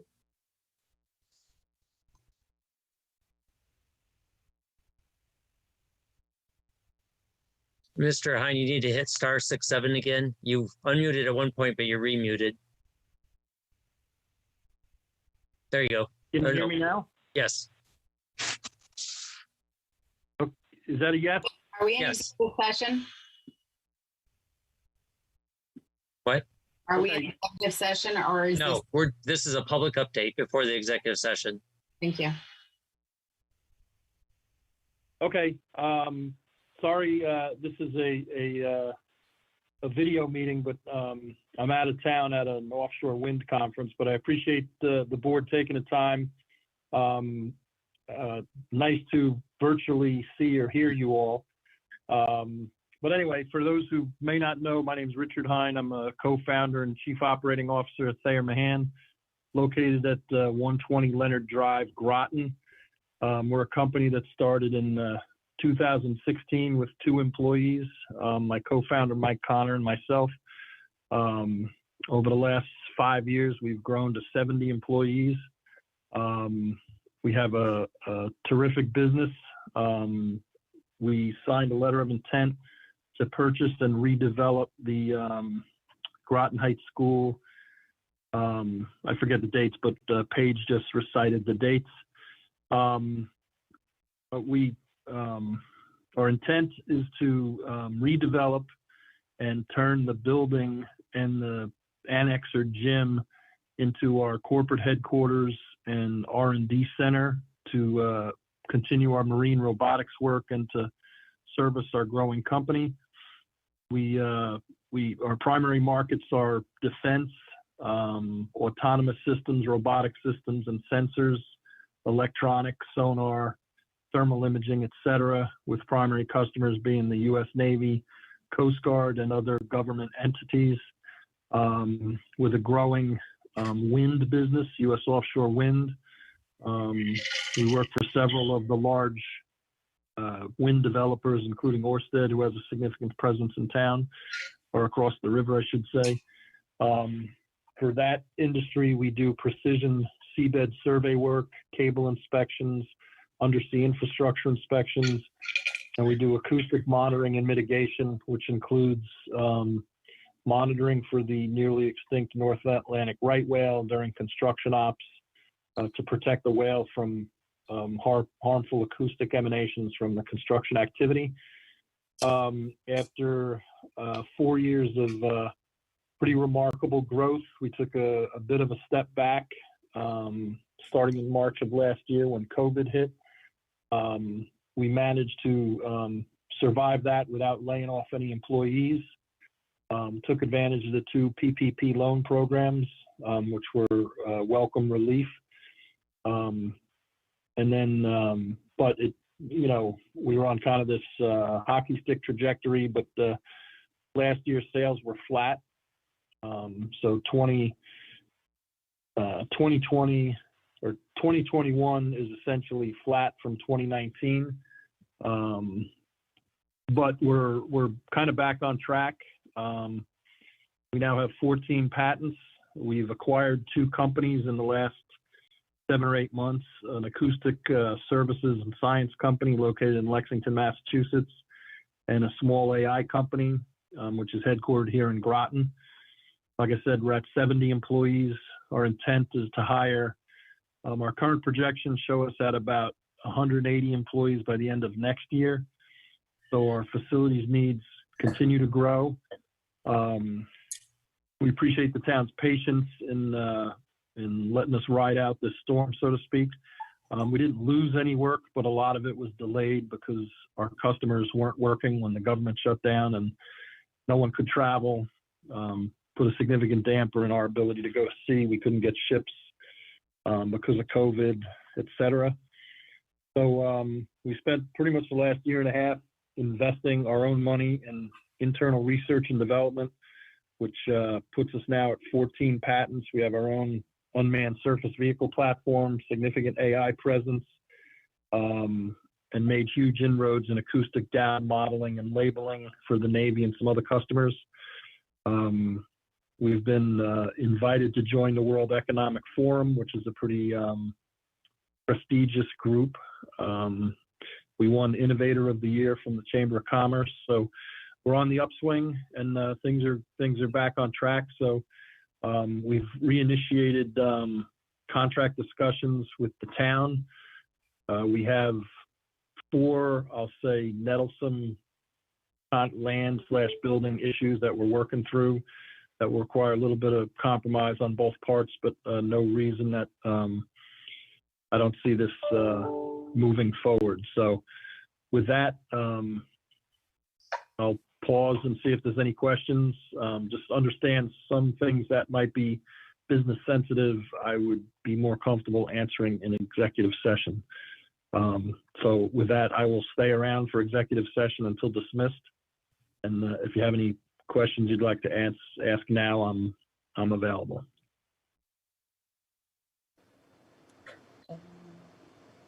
So we're ready to go into executive session, Mr. Burt?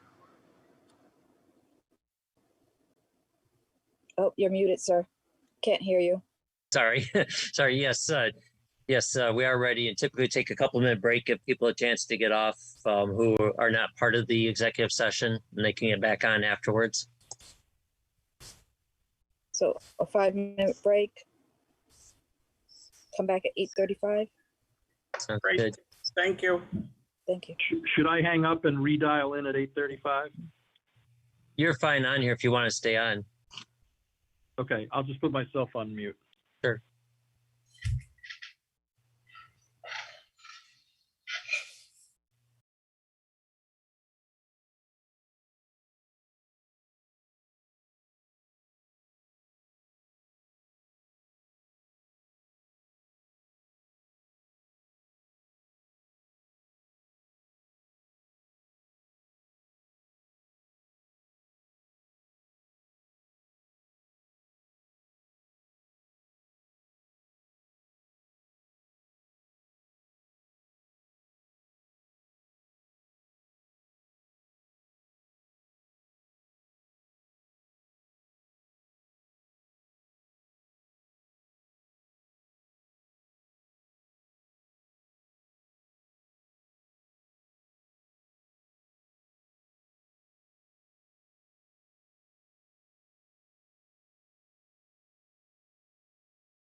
exited executive session at 9:24. Next on the agenda is 2021-503, and I believe that is Counselor Aubrey. Oh, what page is that on? 19, please. Just give me one moment. I was just bringing everything up. Apologize. Sorry. I should have told you beforehand. Thank you. If somebody's got it on their screen, I'll happily let them read it. I can do that for you. Thank you. Make a motion to recommend a resolution approving the continuation of the Trails Coordinating Task Force until December 31st, 2024. I so move. Second, Heed.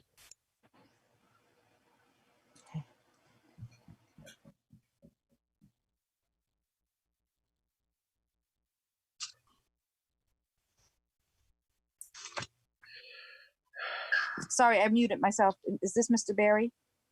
Speaking, Mark Berry, Director of Parks and Recreation. The Trails Coordinating Task Force was originally created in 2012. Currently, there are representatives from Avalonia, Groton Open Space, Tri-Town Trails, the COP Board, Peacock Woods, the Planning Department, Conservation Commission, the Parks and Recreation Department, and an at-large member. When the task force was originally put together, there was 4 primary objectives. The task force has been meeting on a regular basis since 2012 to achieve those objectives. We meet quarterly. At the June meeting, the Trails Coordinating Task Force discussed the merits of continuing, and it was unanimous that they felt it was beneficial to continue to meet. So we are proposing, after that meeting, at the August 11th Parks and Recreation Commission meeting, the commission made a motion to recommend the Trails Coordinating Task Force continue to meet. So staff recommendation is that the council approve the Trails Coordinating Task Force continue to meet for another 3 years.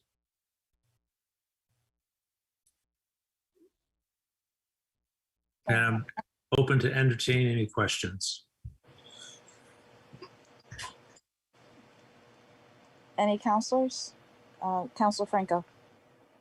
Thank you. As a liaison to the Trails Committee in the past, I think it is a wonderful committee, and they collaborate very well together of all the different groups in the area. And I think we should continue your committee. Thank you very much. Counselor Baumgardner. Yes, thank you. And in complete agreement with Councilor Franco, just an outstanding group of volunteers. It's many of the land groups you've mentioned, whether it be Avalonia, Cosa, just so many residents, town of Groton residents that are so committed to improving resiliency and maintaining the really wonderful open spaces that we have. One welcome change has been hosting virtual meetings, and as opposed to in person. I know that's allowed many more volunteers to participate, especially a meeting that is sort of at the tail end of the day, daytime. So my question is, with this extension, would the meetings continue to be held online virtually? That way, it may not hinder, some participants in the future from being able to participate. I'm not sure that, I guess I would defer to the town manager. If the town goes back to in-person meetings, do we have the choice to? You can do hybrid until, I forget what month that is in 22. It seems like it's like April-ish of 22. So you can have a combination meeting and or full remote until then. But after that, if it's not extended, then we would have to go back to in person. However, I've heard there's some interest at the state level of trying to continue some of that. So I'm hopeful. So we'll have to see what they do. I think it's a great tool to have. So I guess until that April date or if that date changes, I think we would continue to meet remotely. And unfortunately, I wasn't able to attend the June meeting, but you know, can you talk about maybe one or two projects that the task force has done in terms of collaboration with the town that you know would require action on our part? I'm going to ask a question on that. Can we even discuss that as it's not an agenda item? Because it's only about approving the continuation of the task force right now. Maybe they can provide an update later. Sure. Yep, Yeah, we fine. could do that. Okay. Thank you. All right, thank you. No further questions. Councilor Bordelon. Thank you. I just wanted to say, you know, thank you for all that you guys do on that committee. You know, the trails in this town are, you know, a huge part of our community and are used greatly. And even in the midst of COVID, this was something that you've seen a large turnout. So I think it's important to have that collaboration, and it's definitely a necessity. The first appointment when you guys had the Trails Committee, how many years was that one for? It's every 3 years it is renewed, and I will. I'm going to throw myself under the bus. I missed the last renewal date, and it was brought to my attention by John's assistant that we had missed that date. So Okay. I apologize for not staying on top of that. But so it's has been every 3 years we go to the council and ask for renewal of this task force. So my question with the 3 years, would it be renewing from the original date that we should have, and then it would be, or it would be forward from the date as of when we renew it now? Yeah, I think the motion is until December 31st of 2024. So doing some math, that would be 3 years from now, not the 3 years from when it previously should have been done. Gotcha. All right. I mean, I really think it's pretty much a no-brainer. Renewing a group of people to discuss, you know, how to work on and you know, collaborate is, you know, the most effective. So thanks for all that you do.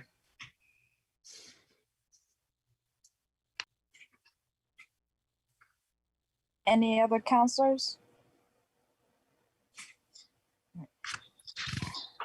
So the motion's on the floor. All in favor? Aye. Aye. Any opposed? Aye. Wait a minute. Was that an aye for yes, Councilor Zepari? That was It's aye for in favor. okay. Thank you. Any abstentions? Motion passes 8-0-0. Thank you, Mr. Barry and Mr. You're Reiner. welcome. The next item is 2021-611, and Councilor Aubrey, could you do that one, or you want to, or you want to skip? You want me to go to the next person? Yeah, please. Okay.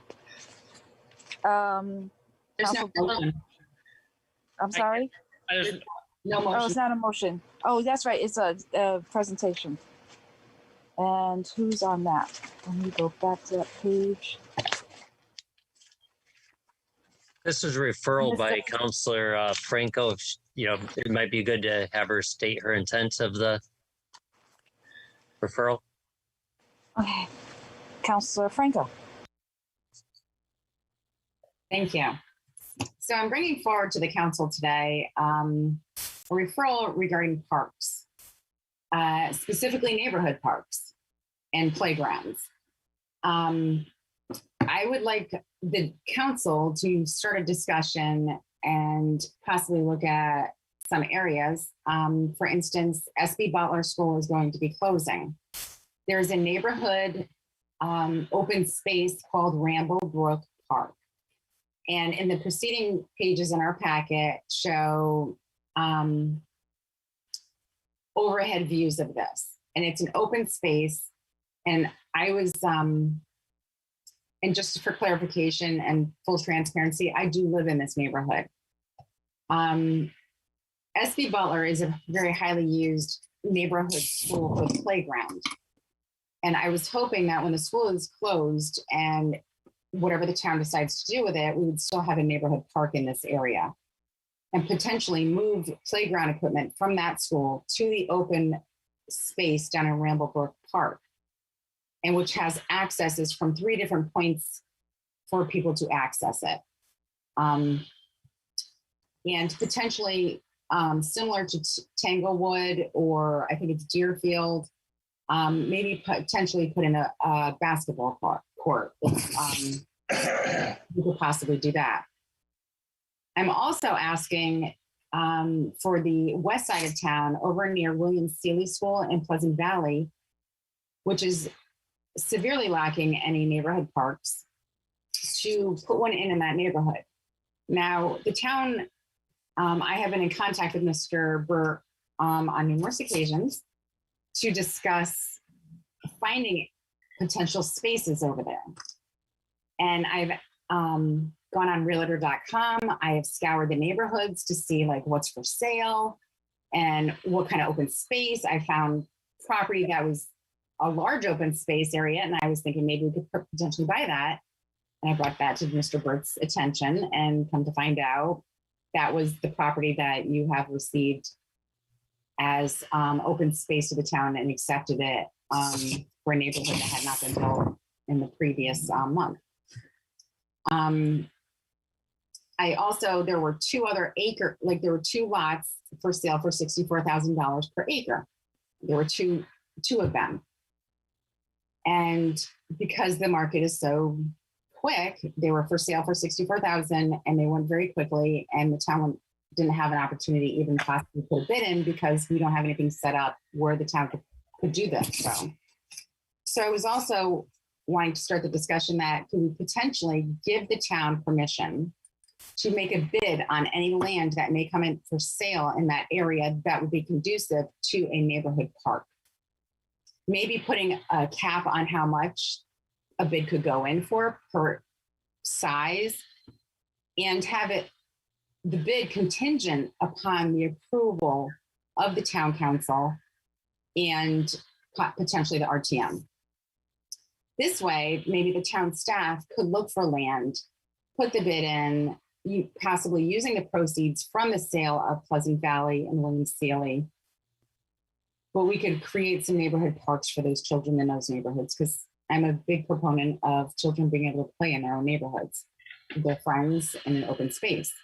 So there may be more areas of town that are lacking parks as well. And so this is not an all-inclusive of just these 2 areas, but I'm bringing this to the council to start the discussion, and maybe, asking for ideas and asking if we could get some kind of consensus to maybe how can we move forward to bring these neighborhood parks now that we're closing numerous neighborhood schools. So that's my little spiel, and I hope we can have a good discussion on this. Thank you.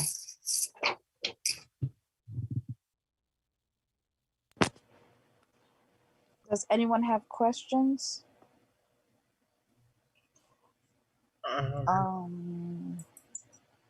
Councilor Aubrey. Yes, I would just like to say that I think this is a good idea.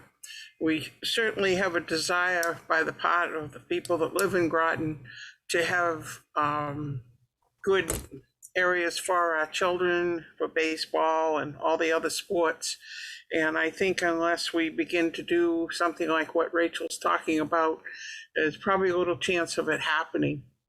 So, and I think it should probably be also something that comes into conversations when we are looking at what might happen to the school properties.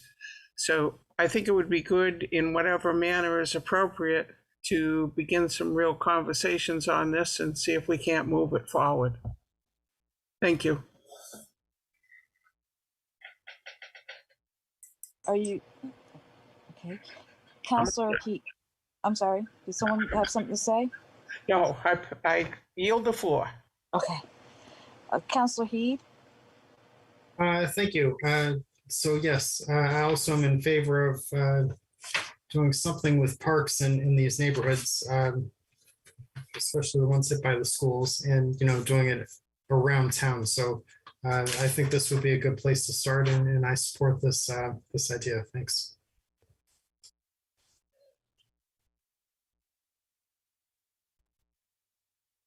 Counselor Melendez?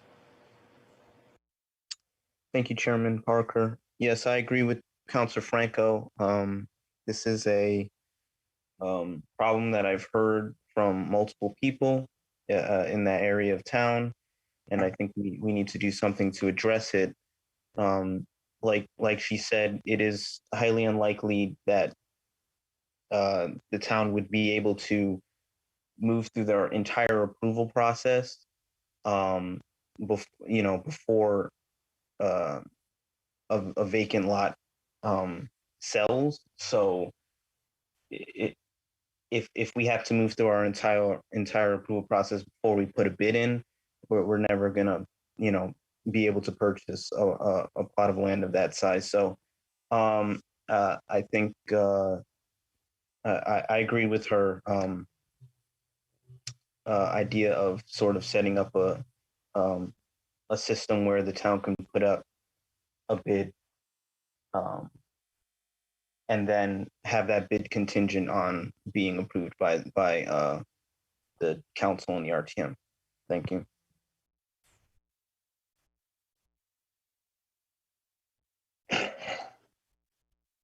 Counselor Bordelon, and then I'll speak, and then Counselor Franco. I definitely agree. There's definitely a lack of parks, and as the schools close, there's areas like when Knowing Garden closed, people wanted parks up there and throughout the town. So I think it's important to look at it collaboratively over the span of the whole town. I can definitely see this as an interest. It also is important too, when schools close, we own the land when we get it back from the Board of Ed, and it's good to look at it at that time before we go straight to a developer and look at things of like, well, if a development of some sort or no development came in, that maybe a section of that would retain or be a park, or only a part of it would be sold off. It doesn't have to be the whole section. Or if a development came in that we encourage to keep a certain section that they may help develop and call it a park. I think it's always important to be looking on all sides of town as of areas to improve, just right as tonight we talked about beautification as something that kind of lost funding and fell to the wayside over many years, long before many of us were ever involved. I think we should always be looking in our town ways to bring in parks and enhance the well-being for children in certain sections of towns where that is lacked or parks have been closed. And that's why I think it is really important when development comes in and we lose something like that, a way of kind of keeping a piece or pieces.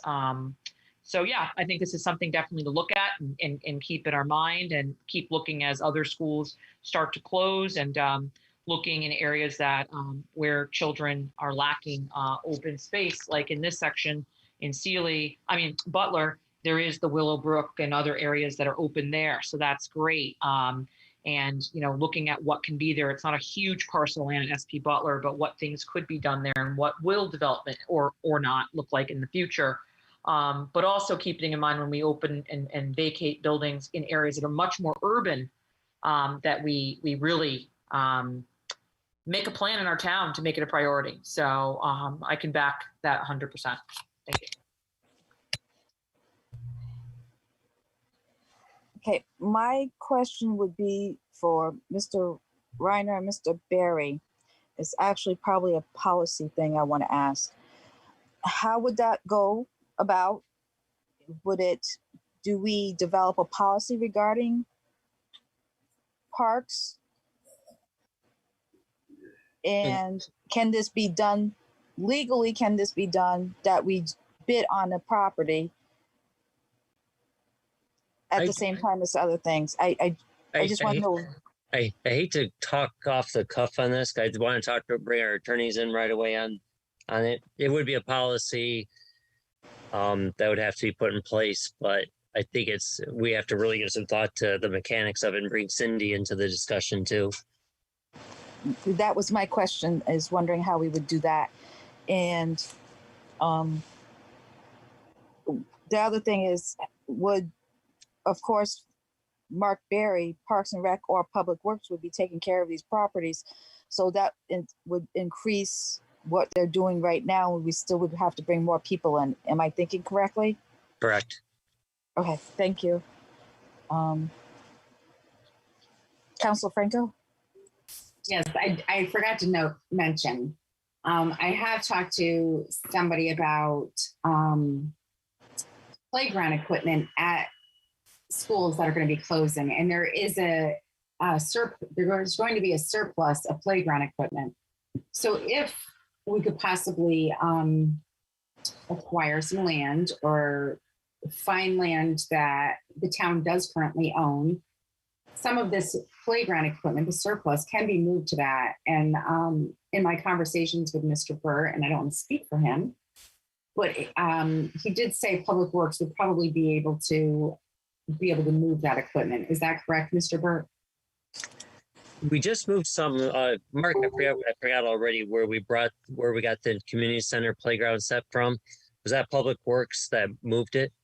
No, that was actually Parks and Recreation. Okay, Parks and Rec. Yeah, and when we went through that process, we actually brought in a playground installer and had them disassemble it and had them reassemble it. And the reason we did that was for insurance reasons, because if somebody was injured on a playground that wasn't put together by a certified playground installer, I think our liability goes up considerably higher. So that's what we did when we moved the playground from Pleasant Valley over to the community center. And I can tell you that cost us about $11,000 to do that.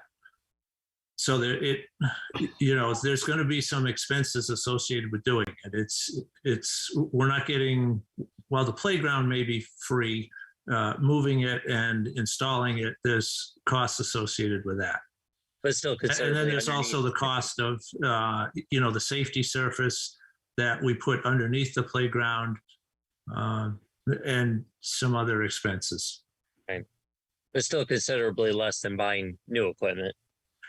Yes, when we moved the playground from Pleasant Valley, we were told the estimated replacement value was about, I think it was $85,000. Right. So repurposing it in another location, even though it may cost $11,000, is substantially less than purchasing it and then having to have an installer come in as well. So, right. I understand, I'm not exactly sure who goes to Ramblebrook Park and does the maintenance there, but it could be Parks and Rec, because I see them, or it might be Public Works, Parks and Rec, I'm not sure, but they do come and mow that area because it is a big open field. And yeah, that's Parks and Recreation that maintains that space.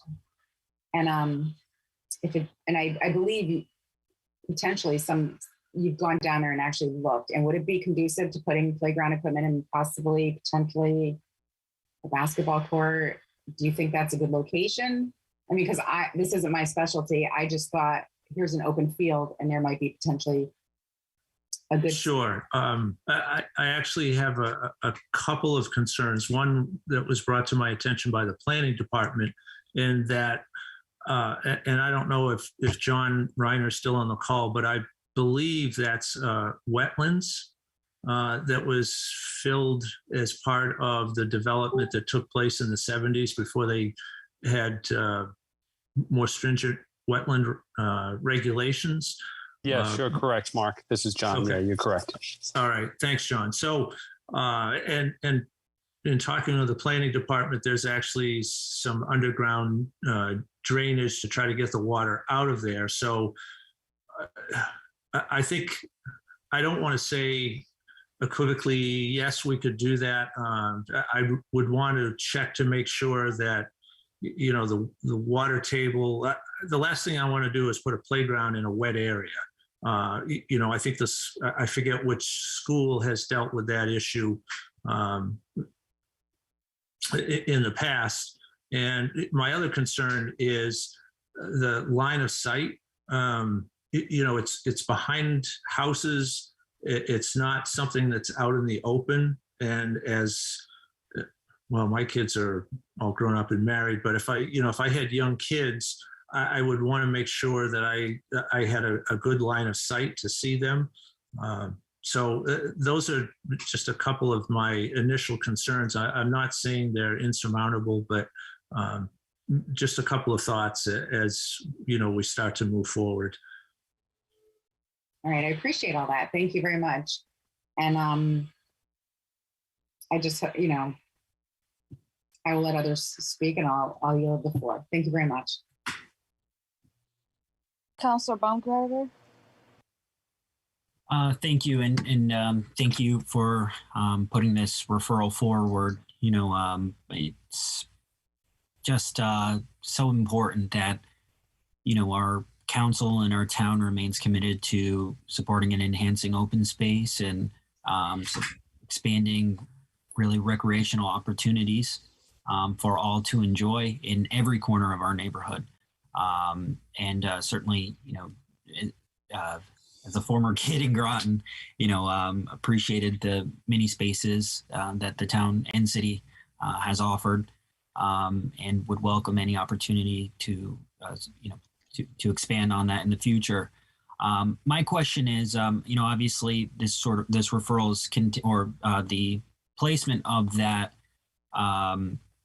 playscape is contingent on something happening with SB Butler. So I guess my question would be more for perhaps the manager or planning department or Parks and Recreation department. Is it too premature to talk about moving a playscape when, again, in the background of the action item tonight, you know, it explains that we still have yet to have any discussion to date regarding the future of the SB Butler property. Is it premature to talk about relocating the playscape at SB Butler to Ramblewood Park? I think part of the intent is to keep it in mind too as we look at our planning. But yeah, we've had almost no discussion internally on SB Butler or with any council members. So that's definitely something that's gonna have to take place, because there could be an opportunity to, as I said, it's a pretty small property. There could be an opportunity, you know, to leave a piece of it there, the playground there, but it's hard to know at this point. But I do agree either way, we need to do something for parks on the west side and to make sure one way or another, there's, you know, something either at SB Butler or to replace it. Now, should any, you know, obviously we've discussed the redevelopment for many school, you know, existing schools already, again, in every corner of our community. Now, is it the council's role or is it planning and zoning's role to stipulate, you know, that developers set aside a certain percentage of land for, you know, whether not so much open space, but actual, you know, recreational space, so playgrounds, places for kids? Is that something that we as a council can do? Is it something the Planning and Zoning Commission does? Well, they require open space to be left as part of it. However, it could be, John, correct me if I'm wrong, but it could be in conjunction also. You know, you put in there that you want them. Now, what you don't want to do, and I was just talking to John, I think it was today about this, what you don't want to do is carve out a separate piece, because they're also going to have to do an open space with the Planning and Zoning Commission. So what you'd probably want to do is say, we want you to keep this and keep it as public open spaces, but under their ownership, so they can donate it basically back. So, John, correct me if I'm wrong on anything, or if you have to want to clarify anything. No, just so only for subdivisions can the planning and Oh, zoning sorry, for commission subdivisions, that's right, yeah. require that. But, as part of multifamily, we do require some type of outdoor or other amenity space as part of the project. But it's really the subdivisions where they require that separate piece or the fee in lieu of. So I think if we were moving in the direction, as John said, for some type of project or RFP on any of these properties, I think we would want to talk through a little bit first before we put that RFP out there of what the town's goals are for the site. And we would like to see X from a recreation standpoint, a tot park, a playground of X size, and developer work that into your proposal so that we could have somebody else actually do that for us, build that for us as part of the project, and then figure out, the land ownership as part of that too. And we also have been, as mentioned before, working on that updated policy on processes. Before we do anything with any other schools, we should get that to the council and get something adopted eventually before we proceed anywhere. And currently, does Ramblewood Park have any of the updated signage that many of the, recreational spaces or town buildings have? No, signage. There's actually no signage for that particular park. Well, that's definitely something I think, we should be supporting to highlight, in kudos again to Councilor Franco for really identifying this site. I actually don't think I've ever set foot on it. So, that it does exist. It's not someone's backyard, and that the public is welcome to use it. And should that location not be appropriate for basketball court, for, playground, that it should be a space that all are welcome to and can enjoy. And again, okay. Thank you. All right. Sorry. Councilor Bordelon. Thank you. Yeah, look, I think it is, like, as it was stated, to look at the property also, not just from the wetlands, but, it has been stated that sometimes some of the land we need to revisit in our town in its current state might be good for passive recreation, like walking, but is it safe for children with hands and playing, from an environmental standpoint, what was on that property before or other X property. So we really need to, think about the land in which the equipment is going to and its safety from an environmental standpoint, soil, et cetera. But I also think it's important to figure out where and what we can do with these playgrounds if they are, still considered up to standard and code to be replaced somewhere. If we cannot find a place, I think it's important to leave the playground at SB Butler as it stands until we have a plan, because everybody knows it. It's marked. It's in its organic state. It's open. It's in a line of sight. But as we move forward, it would be very appropriate to consider. And I like the idea of making sure we keep sections or encourage to incorporate a public partnership with parks in that area. But if there's a playground that's to be wasted, I would love to see it to be retransplanted somewhere in the town, or even donated to, maybe a collaboration with even the city, for example. In some of the subsections over there where you have high dense population, they are lacking playgrounds that are even up to date. Branford Manor, Groton Estates. I think there was a section of land in Groton Estates that had come before the city, and it's open. Maybe a playscape or piece could be put there. So as these things start to be disassembled, there might be a way to reassemble them in another section of town of great need. Even if the land that we select does not allow it at the time. And maybe the developer or not developer that comes in, maybe put something else different there. But definitely recycling old playscapes would be much appreciated, because it is important to remember that a lot of the playgrounds at the schools are only available after school hours. So when you actually scan around the town and look at playgrounds and playscapes that are available all day long, when school's in operation for children who are not school age yet, or what have you, it is important to have more of that. I'm open to ideas. I think there's a lot of research to be had still to go, though. Thank you. Council Baumgartner for a second time. And wait, before you start, sir, It is 10 o'clock. Just asking consensus.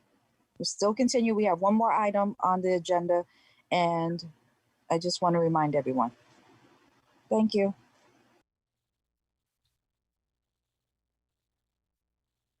Go ahead.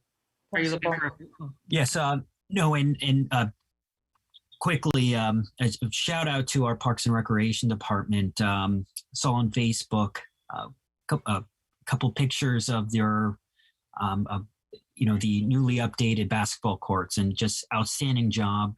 Love the paint work. It's not just your conventional green basketball court or blacktop, blue and red, and so. Would definitely welcome that really in any corner of our community. And I think, if there are people driving into our community, home shopping, when you see amenities like that, it definitely reinforces that this is a community that is welcoming to families, and that is a community you want to raise your family. And so, I really hope we can continue going into this direction. I'm really happy to see that there is consensus amongst our council on this kind of key issue. It's a quality of life issue. Who's against really creating great spaces for kids. So I hope we can really continue these discussions and and move in the right direction on that. So really glad we could have this discussion tonight. Thank you. Councillor Parker, when you have a second, I had a point of just quick clarification. Yes. It was for John. Has anybody in the area, or have you had any interest or folks asking you about any of these parks?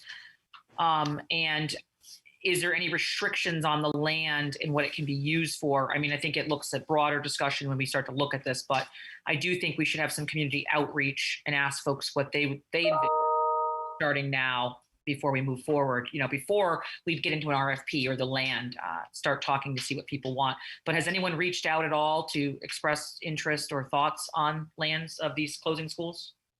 SP Butler, we just received one today. I think we received one other. I don't think there's been many. A couple saying they'd like to see development, but more in a single family housing nature.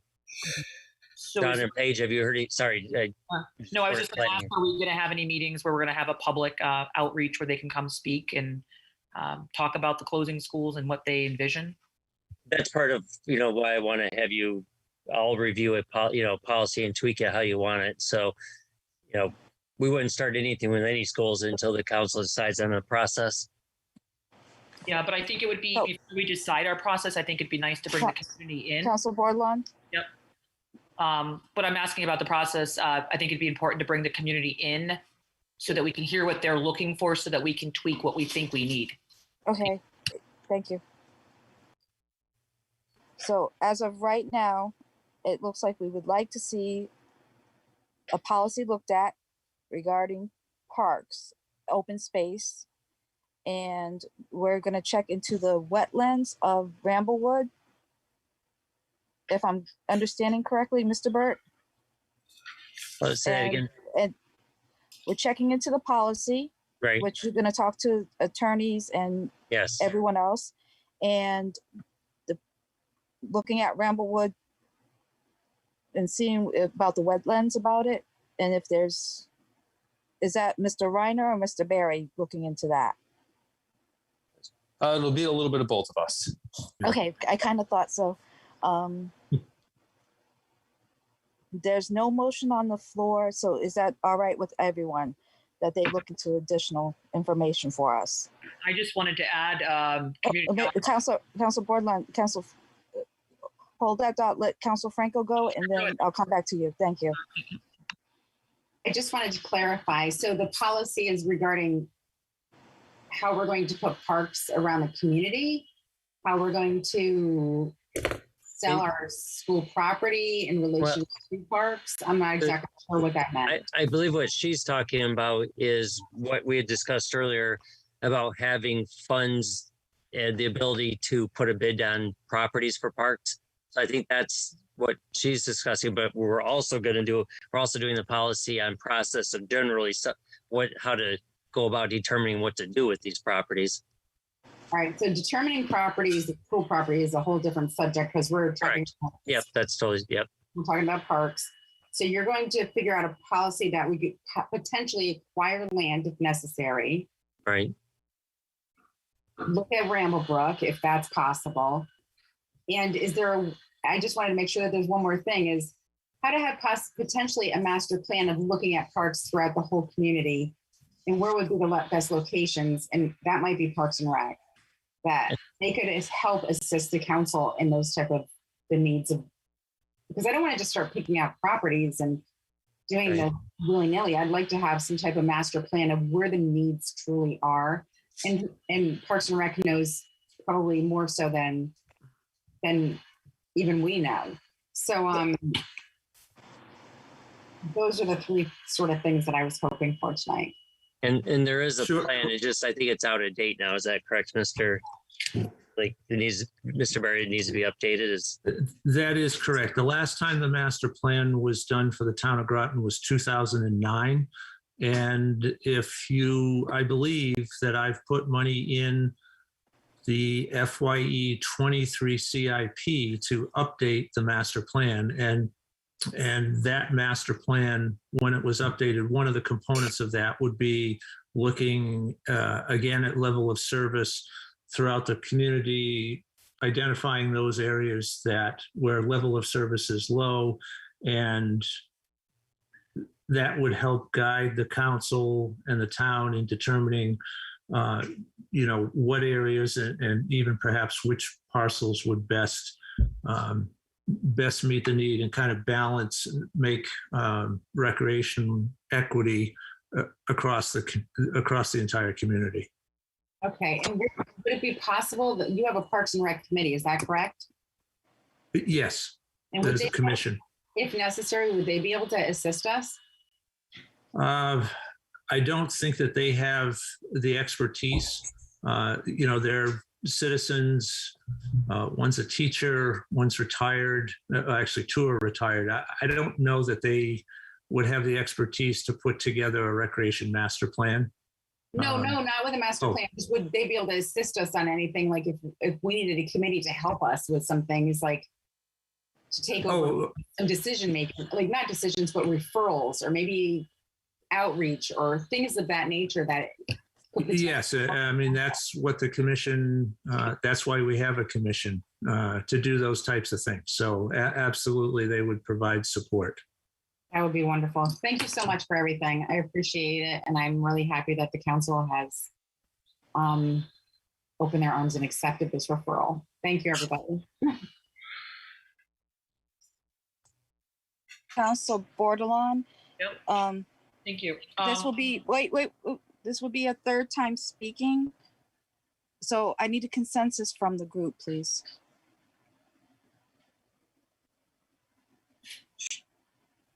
Thumbs up, thumbs down. I need to hear people. Does that count? No, that does not count. No, it doesn't. That was not my dog. Yes.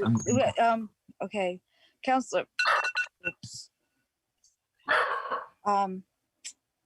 Council Bordelon, would it be possible for you to email the question? If that's the will, that's fine. Okay. That's just a simple question. That's fine. Thank you.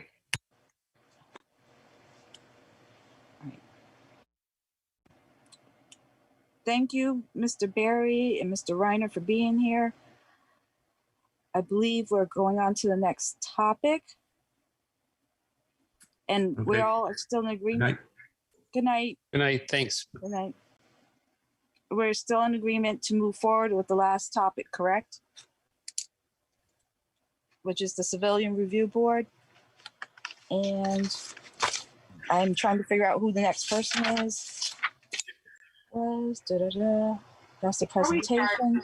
Can we just take a quick 5-minute break? I'm sorry. All right, 10:15, be back. If everybody's okay. I'd like to get moving. I mean, we wouldn't take my question and now we want to take a break. It's all right, take a break. Doesn't seem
to recommend the acceptance of the 3 consensus recommendations contained within the RTM Civilian Oversight Research Committee final report.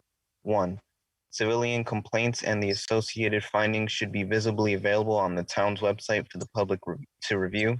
2. A police and community collaborative group would be the next step for the town of Groton. Although it would not provide direct oversight or review, this committee would build stronger relationships between police and the community, increase communication, and allow for the police and community to exchange ideas. The establishment of a collaborative committee, including community leaders, the police department, town government, and members of the Groton community, is a great first step. This collaborative committee can be designed in a way to open communication and make recommendations to the town council's public safety committee. 3. To research options such as targeted community policing based on need, paid social workers as regular co-responders available for every shift, and funding for more training in defensive tactics, conflict resolution, de-escalation, use of force, and implicit bias. I so move. Second. Okay. Motion made by Melendez and seconded by Aubrey. And any discussion?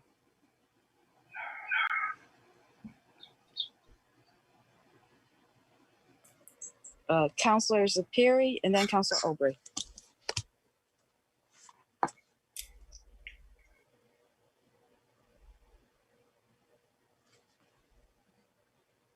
Counselor Zapiri, you're muted. Sorry about that. It seems to be a habit we all fall into. I said I certainly would like to hear what Chief Pizarro has to say about these 3 recommendations. I'm concerned especially about the first with civilian complaints made public on the review. I think there's a question of all of those complaints have to be investigated, and they tend to smear a police officer's name. And then I think before they go on for public review, my personal feeling is they should be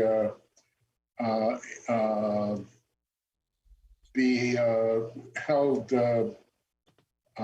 off of the public view until the police department has completed its investigation. As far as the other 2 recommendations, I have some reservations, but as I said, I would certainly like to hear what Chief Pizarro has to say. Thank you.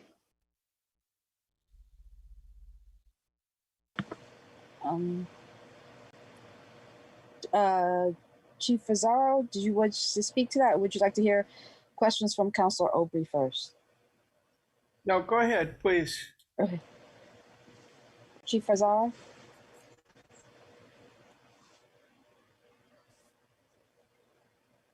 Oh, you're muted, sir. Yeah, my status changed. It took a second for it to boot back up, but no, I heard what Councilor Zapiri had to say. I mean, I share some of those reservations. However, as far as the posting of complaints, we have made a commitment to be transparent. What we've tried to do is provide information on those. They are available. Currently, what we've done and what I've shared in the past is a bit of a sanitized version of that. I feel it's important not to put complainants' names out there. That does have a bit of a chilling effect on people willing to come forward if they feel there's been something that's been done wrong to them, or if they have a complaint they want to make to the police department. I don't want them to fear that they're going to be exposed unnecessarily to public scrutiny. And similarly, I don't want the officers exposed unnecessarily to public scrutiny if they've done nothing wrong. We found that many of our officers, when they do have a complaint made against them, we've done our due diligence to make sure we investigate it thoroughly and impartially, and then provide them with a copy of the results of that investigation. If it's substantiated and discipline results, then clearly that will be reflected on there as well. So I hope that addresses Councilor Zapiri's concern on that particular matter. Again, I share some of it, but I also understand the need for increased transparency as well. So somehow we're trying to strike a balance between the 2. And just to insert, this is John. I don't think the recommendation requires anything to be on there before the findings. As far as the way I read it. I would concur, and I would also agree with him on that respect. I don't want to put, we need to investigate it first before we post it online. Once the case has been adjudicated one way or the other, I think that's a more appropriate time to do that.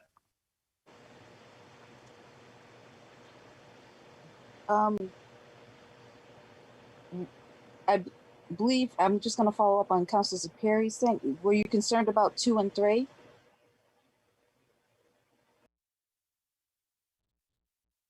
You're muted, sir. I wanted to hear the police chief address those issues. I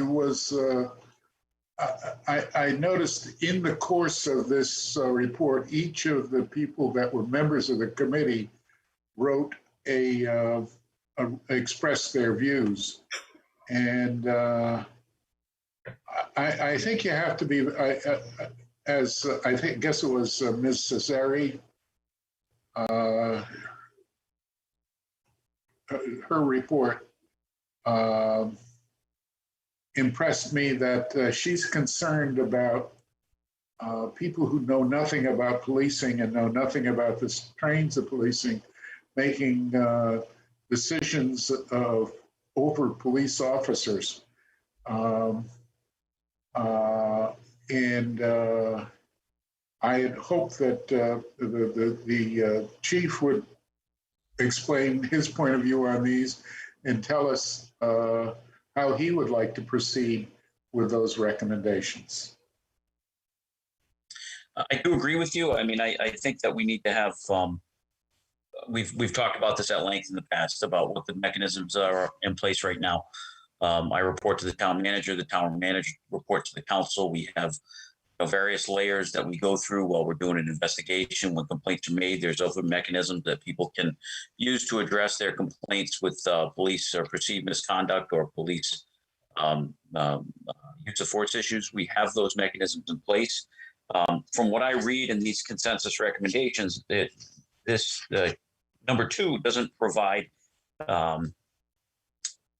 doesn't have an oversight group that has direct ability to change things or to do anything other than advise and maybe discuss items of interest, mutual interest between the community as well as the police department. I certainly am open to that. I'm open to any discussions to hear about how town members want their department to conduct business. Although when it comes to the practical application of police tactics, the policies and procedures we follow, while I am certainly amenable to discussing those, there's a lot of things that go into the development of that stuff, as well as the procedures that are used, particularly those not commonly known to the public. I don't know that we share all of that. If it were strategies and tactics that we use to conduct investigations that lead to arrests, some of that stuff we certainly want police officers to have upper hand so that they can investigate things effectively.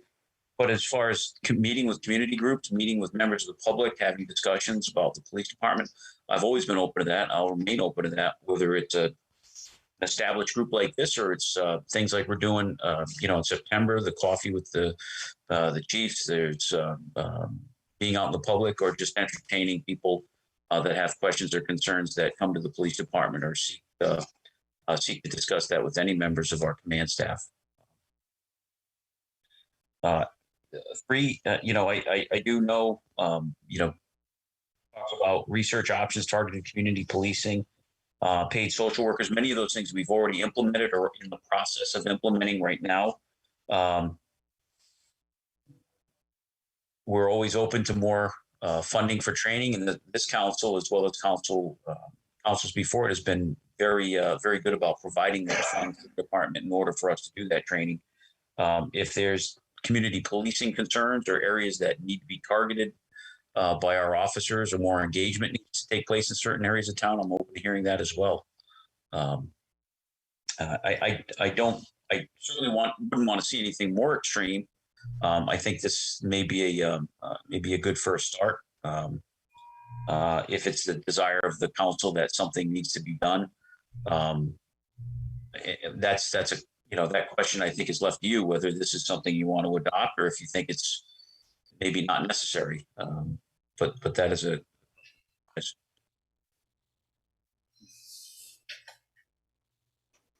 I hope did I address your questions there, Councilor Perry? Thank you, Chief.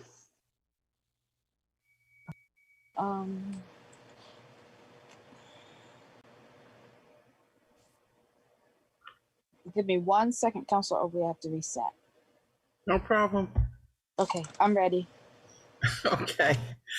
I just wanted to give credit to the RTM Civilian Oversight Research Committee in their final report. I really applaud the obvious time they put into it and the thought and collaboration that they did. But like with many other things that come to us, we usually have somebody that is going to come in and talk with us about it and define. And point of clarification for John Burt. The chair of the RTM core committee was never invited. I didn't say that. I have to accept the point of order. Can Councilor Aubrey finish the thought? She's just saying. Right. I'm just simply stating that nobody else was invited. So. So to be here, like she's stating that they should be here, someone should be here to represent it. And I think in full fairness, that's what I was going to state. I think at least the chair of the core committee, originally nobody even wanted this, and it finally got pushed through. And so I think it's important that we talk about it, that we have representation from the group and the body that represent it, or we don't. Okay. Councilor Aubrey.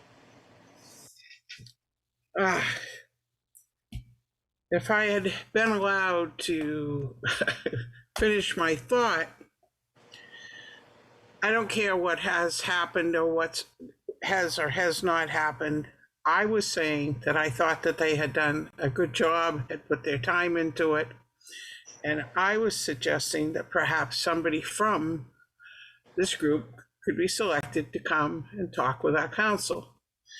Also, I would like to hear something from our committee that was supposed to be involved in it. I'm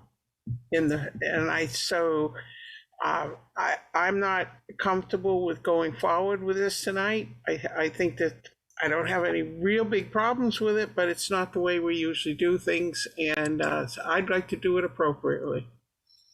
So, for what it's worth, that's my thought.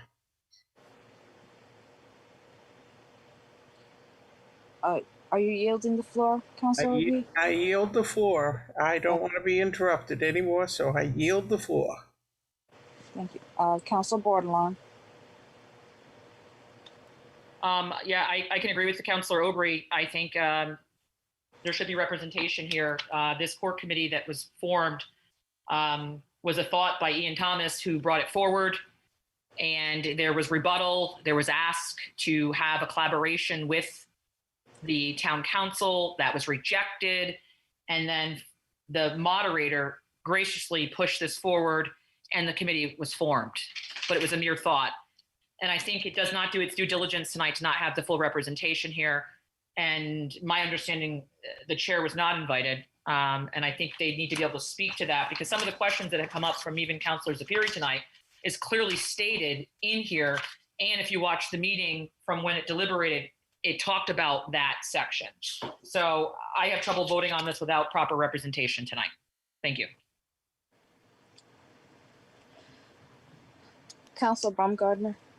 Yes. One moment. Wait a minute. Don't start yet, please. Mm-hmm.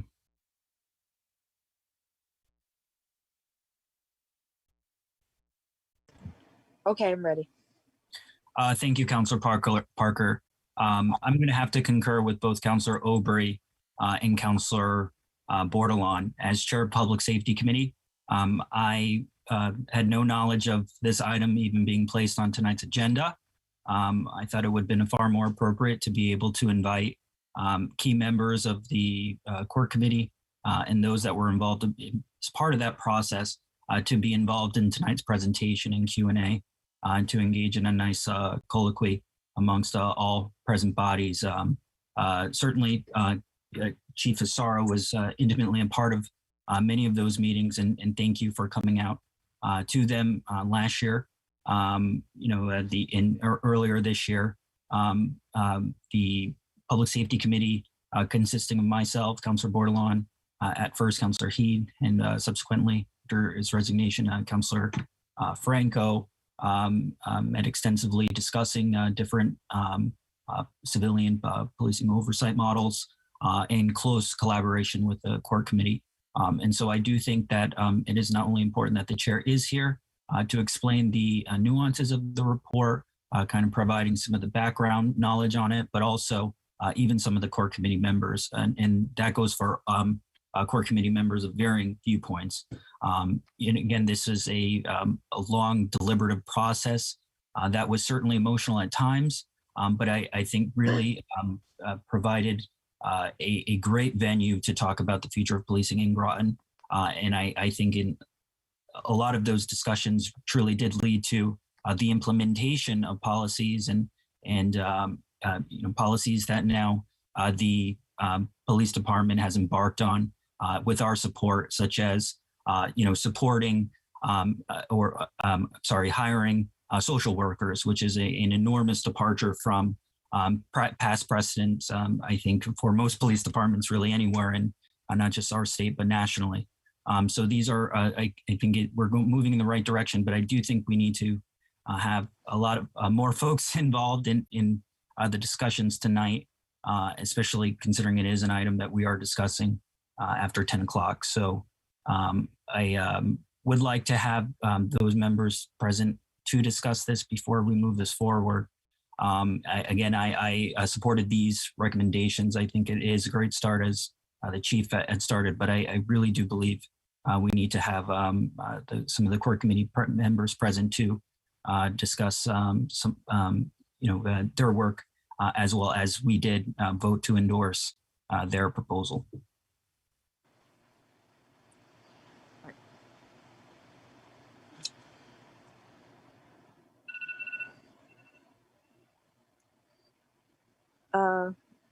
Councillor Franco, please.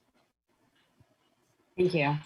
So I did join the safety committee towards the back end of it, but I had watched the meetings that were held between the safety committee and the core committee, and most all of those meetings were together.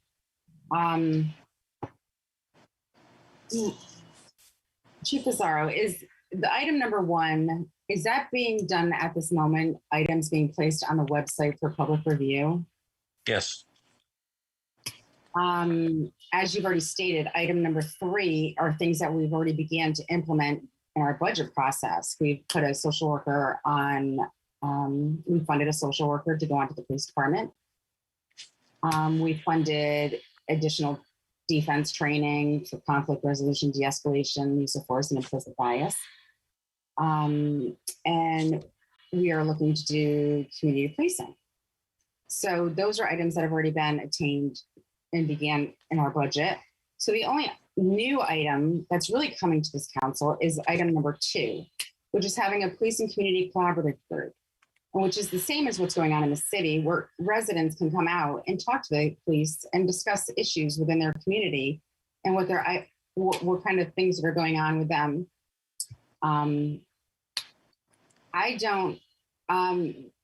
The chair came to the safety committee and they had discussions with them.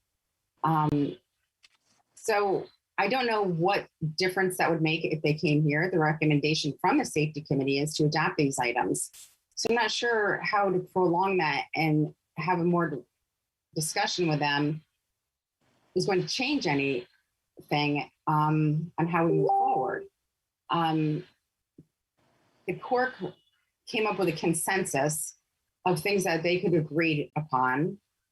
That was brought to the full body of the RTM, which was unanimously voted on, which very rarely happens at the RTM with a 40-member body, to be sent off to the safety committee and the town council.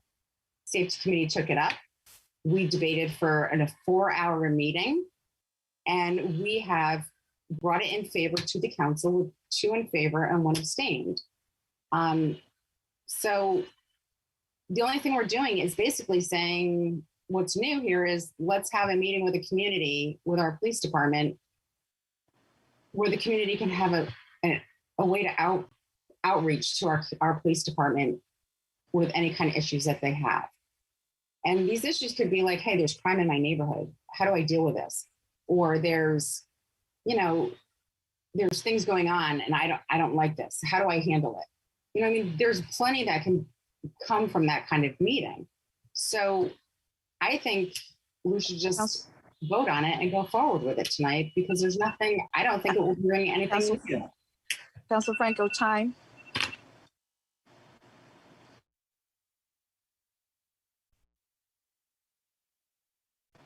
Any other first-time speakers?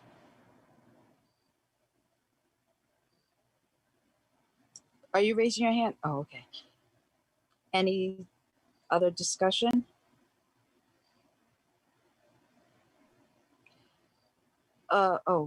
Councilor Melendez. Yes, thank you, Chairman Parker. I would just like to second everything Councilor Franco just said. This came unanimously recommended from the RTM. As we all know, that's an incredibly diverse body of people.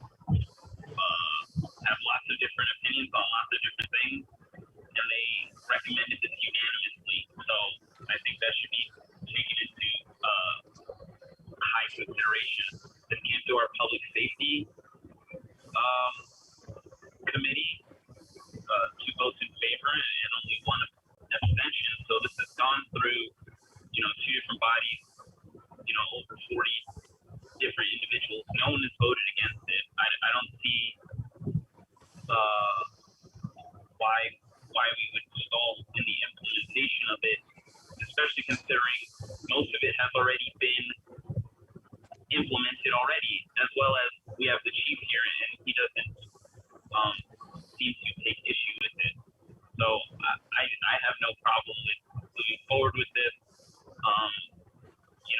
I watched the long public safety committee meetings on it, discussing it, and I think everyone here has a good understanding of what is in it and what it contains, and I think we should vote on it. And because this last summer, this is something that everybody wanted to move on immediately, and I think we're way past that sort of time of deliberating. I think we need to take action now. Thank you.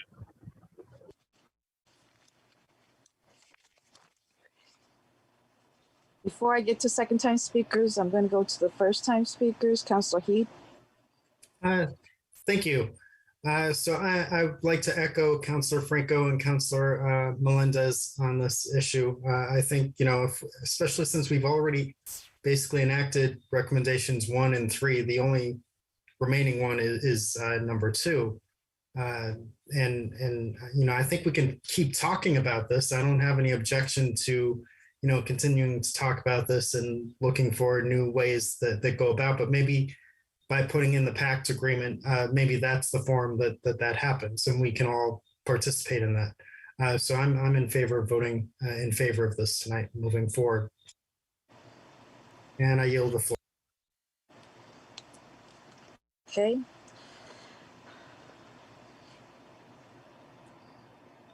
Councilor Zapiri, and then Councilor Bordelon.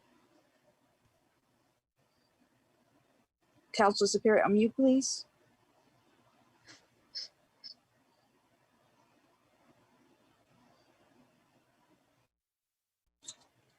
Councilor Zapiri. I'd like to make an amendment to the motion. And, could you also type it into the chat, but in it, please? Well, it's very simple. I would delete number 1 and number 3 and leave the motion as stated in number 2. It's already typed So there. Delete number 1 and number 3. And number 3. So the motion will read as motion to recommend the acceptance of the consensus recommendation contained within the RTM Civilian Oversight Research Committee final report, section number 2. I'm not going to read the whole thing. It's just police community collaborative group, etc. Is there a second? I'll second it.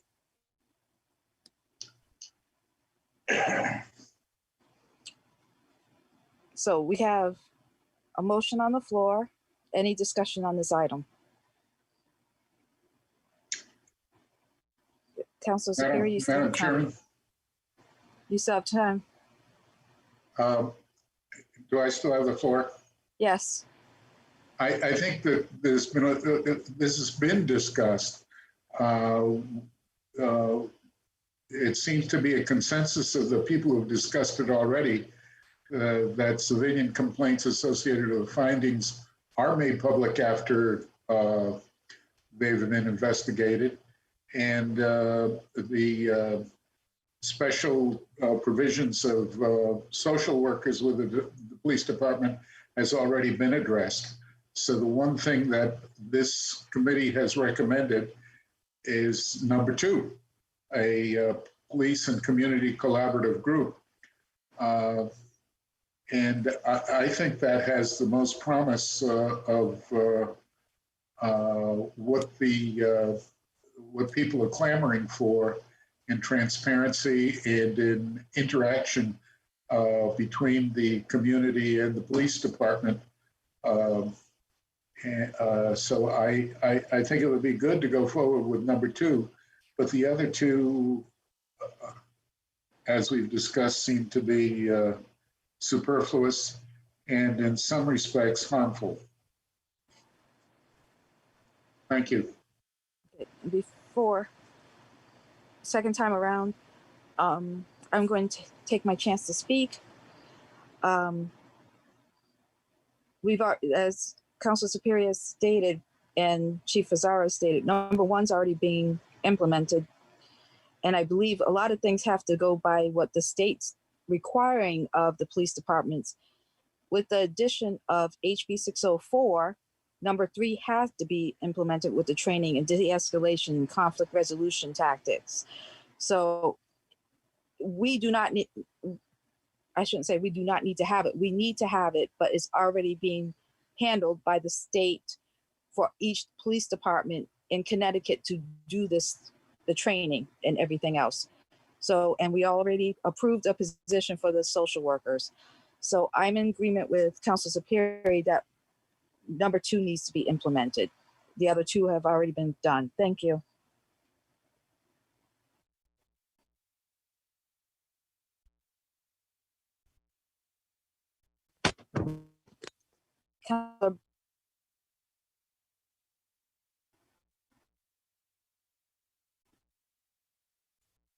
Councilor Parker, we're having a hard time hearing you. Oh, Councilor Bordelon, can you hear me now? Yep, I hear you. So did you guys hear me at all? I just heard that time when you said. Okay. Yes, we heard you finish your, what you had to say. Okay, thank you. You ready to speak, Councilor Bordelon? So yes, so I once again, I think in all other things that have come forward, we brought in everybody involved. So in that part, I do not support. I think the process here should have its full process. So that's the part that I do not support. Also, I think it's important to remind everyone that these 3 things were just recommendations. Things evolved over time, but it doesn't mean that that's what the council has to move forward with. There's nothing saying that someone couldn't add anything else on here in full deliberation without having the chance to speak to folks that have been a part of this in much more in great depth to the point of putting together a report as things have moved along. I think it's important to see other items that may want to or could be there, other ways to collaborate with our town, looking at other towns. I don't know, Chief Fazzaro, what do you think? If we're removing 1 and 3, and you said that those things are being implemented, what other things from the report that do you think are great initiatives, especially from Cassieri? our RTM representative. Is there any other of her recommendations that you might want to see in this report? I'd just like to see this move ahead. Quite frankly, it has. I've been party to several meetings, as Councilor Parker mentioned. There's been legislation passed that has necessitated several things that we've done in our department, in every department across the state. I think the end result will be that there's discussions, open dialogue with members of the public. I think that's what was desired here. I've read the Cork report. You know, there's recommendations that I like. There's recommendations, quite frankly, that I think are unnecessary, and some that I don't like. I think they came up with a consensus. I'd like to see it move along. Great. That's my. Oh, you're muted. I'm sorry. Muted. Oh. And my other question would be to John, the town manager. So whatever we approve, this can be revisited. It's not a done deal. I mean, as the state evolves, I mean, we will be looking at ways to improve and collaborate and enhance and look at the community policing umbrella as a whole. I mean, that is the standard. I mean, even from the prison sector, it is looking at a different viewpoint of the process that they're doing there. So voting to move forward to number 2 is Councilor Zapiri would like, doesn't preclude that this could not be brought back up. Is that correct, town manager? Yes. Well, you could look at further steps later, I suppose. You in terms of the core motion and the type of group formed, someone from, you'd have to get you'd have to go into the Robert's Rules of Orders on taking that back. So in terms of the core group, you pretty much would have that for a while, at least probably for a year. I think your rules say it can't be brought up for a year afterwards. So I think you'd have that. However, other things could certainly be implemented. And I'm sure as you get that, I'm going to call it the pact because that's what the city calls it. But I'm sure things will come out of that for ideas and it'll continue to evolve. Right. I just would like, the city was the first one way before, and they do more direct contact with folks. I guess I really would like to see, if we move with the 2, really having leaders, right, in our community collaborating, bringing forward ideas in a true fashion that really makes that collaborative piece, right? So it's not just having, the community policing, which I think, we need to get back to. In a more effective, boots on the ground, as they say, right? My friend who's a cop in Worcester, they're moving really forward to having that community policing. And when you drive through there now in those college districts, you see cops walking, talking with students, that community policing. The collaboration and really looking at all sectors of town and really bringing in those leaders who see a need. It might not be non-elected folks, down the road that are, might volunteer to join to do this throughout the community. Might be retired cops in the community, might be other leaderships sectors in the town, but really taking those ideas. Councilor Frank, Bordelon, sorry. Yes. You have your time. Okay. Well, I still have a few seconds, correct? My buzzer just rang. Right, but when you said Councilor Bordelon, I stopped and it hadn't rang yet. No, the thing was when I said stop. I always wait till it buzzes. Right, I'll just wrap my thought up. Basically, that I think we need to be able to bring those ideas forward is all. So thank you. Okay, so we have an amendment on the floor. We will vote that first. And so all in favor for the motion to delete motion 3 and proceed with number 2. All those in favor say aye, or raise your hand, I should say. That'll probably be better. Aye. Aye. Aye. Aye. What is that? All right, let me do a roll call. Okay.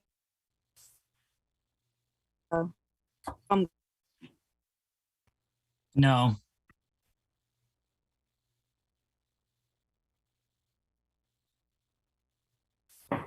Councilor Franco? Yes, Aye. no? Yes. Okay.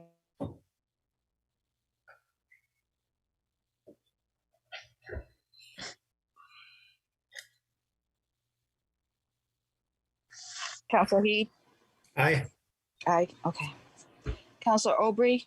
Yes. Counselor Bordelon? No. Counselor Melendez?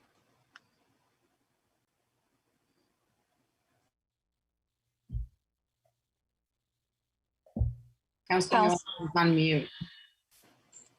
Counselor Melendez?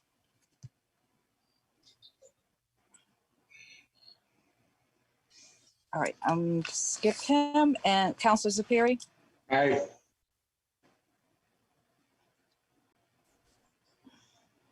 Counselor Melendez? Yes.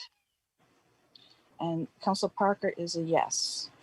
So that motion passes 1, 2, 3, 4, 5, 6 in favor, 2 noes, Counselor Baumgardner and Counselor Bordelon. So that motion passes. Thank you, Chief Rosario, for coming out this evening, and thank you for your willingness to be an officer and continue your good work. Thank you so much. Welcome. Thank you for those comments.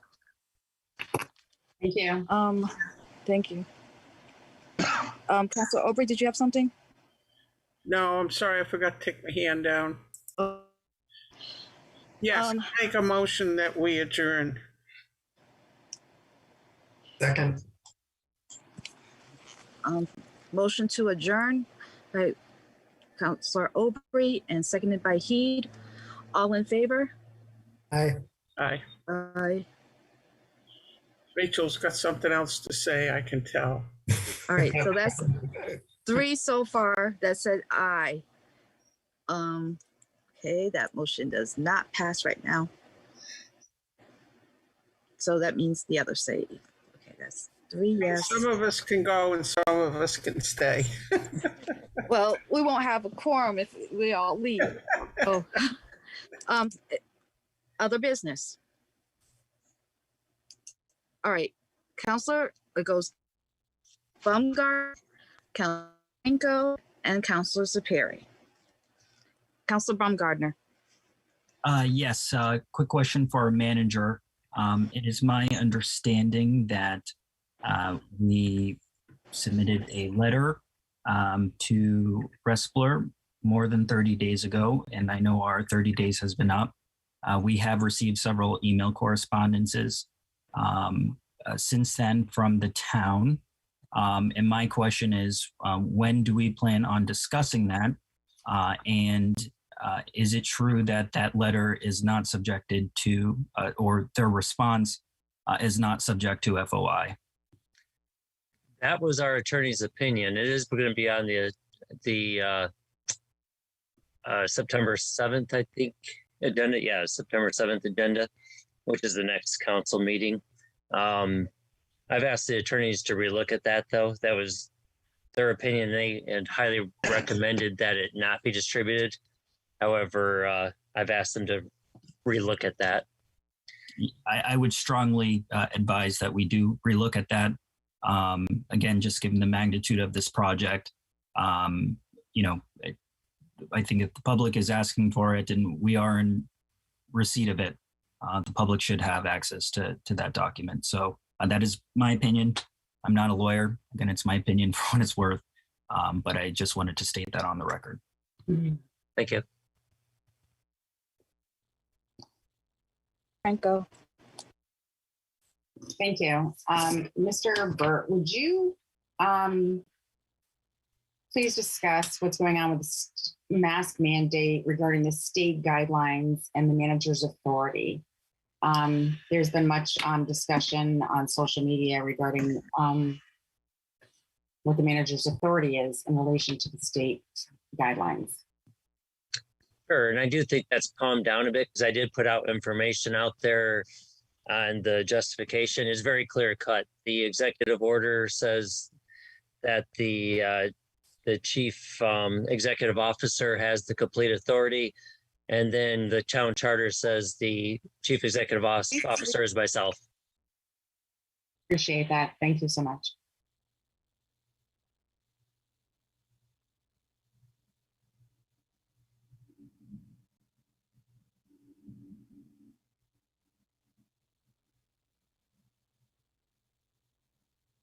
Councilor Parker, you're on mute.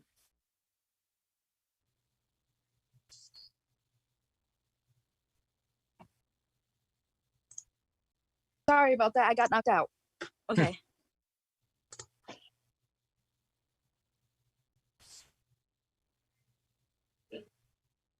I believe Councilor Zephyr is next. I say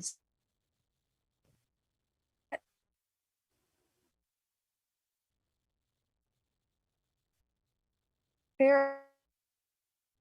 Hello? Hello. You're in and out, Councilor Parker. You're in and out. No, it's knocking me out. I don't know what's going on. You're Probably back. getting tired. You're All right, back. Councilor Sapiri. I spoke as we opened up about the president having mandated vaccinations for federal employees and for all of the armed forces. And he asked that state and local governments follow suit. I think we should ask the town manager to explore with our attorneys what the legal ramifications would be to mandating that all public employees of the town of Groton be vaccinated. I think I would ask that be brought back to the next committee of the whole meeting. Do we have another one before the next? No. Next meeting's not till September 14th. Right. And I would second that referral. Okay, can we please email that referral to all counselors? I'll do that now. And then once it's shown to get the third support, then I'll go ahead and start having it researched. Okay. And that definitely would take council action.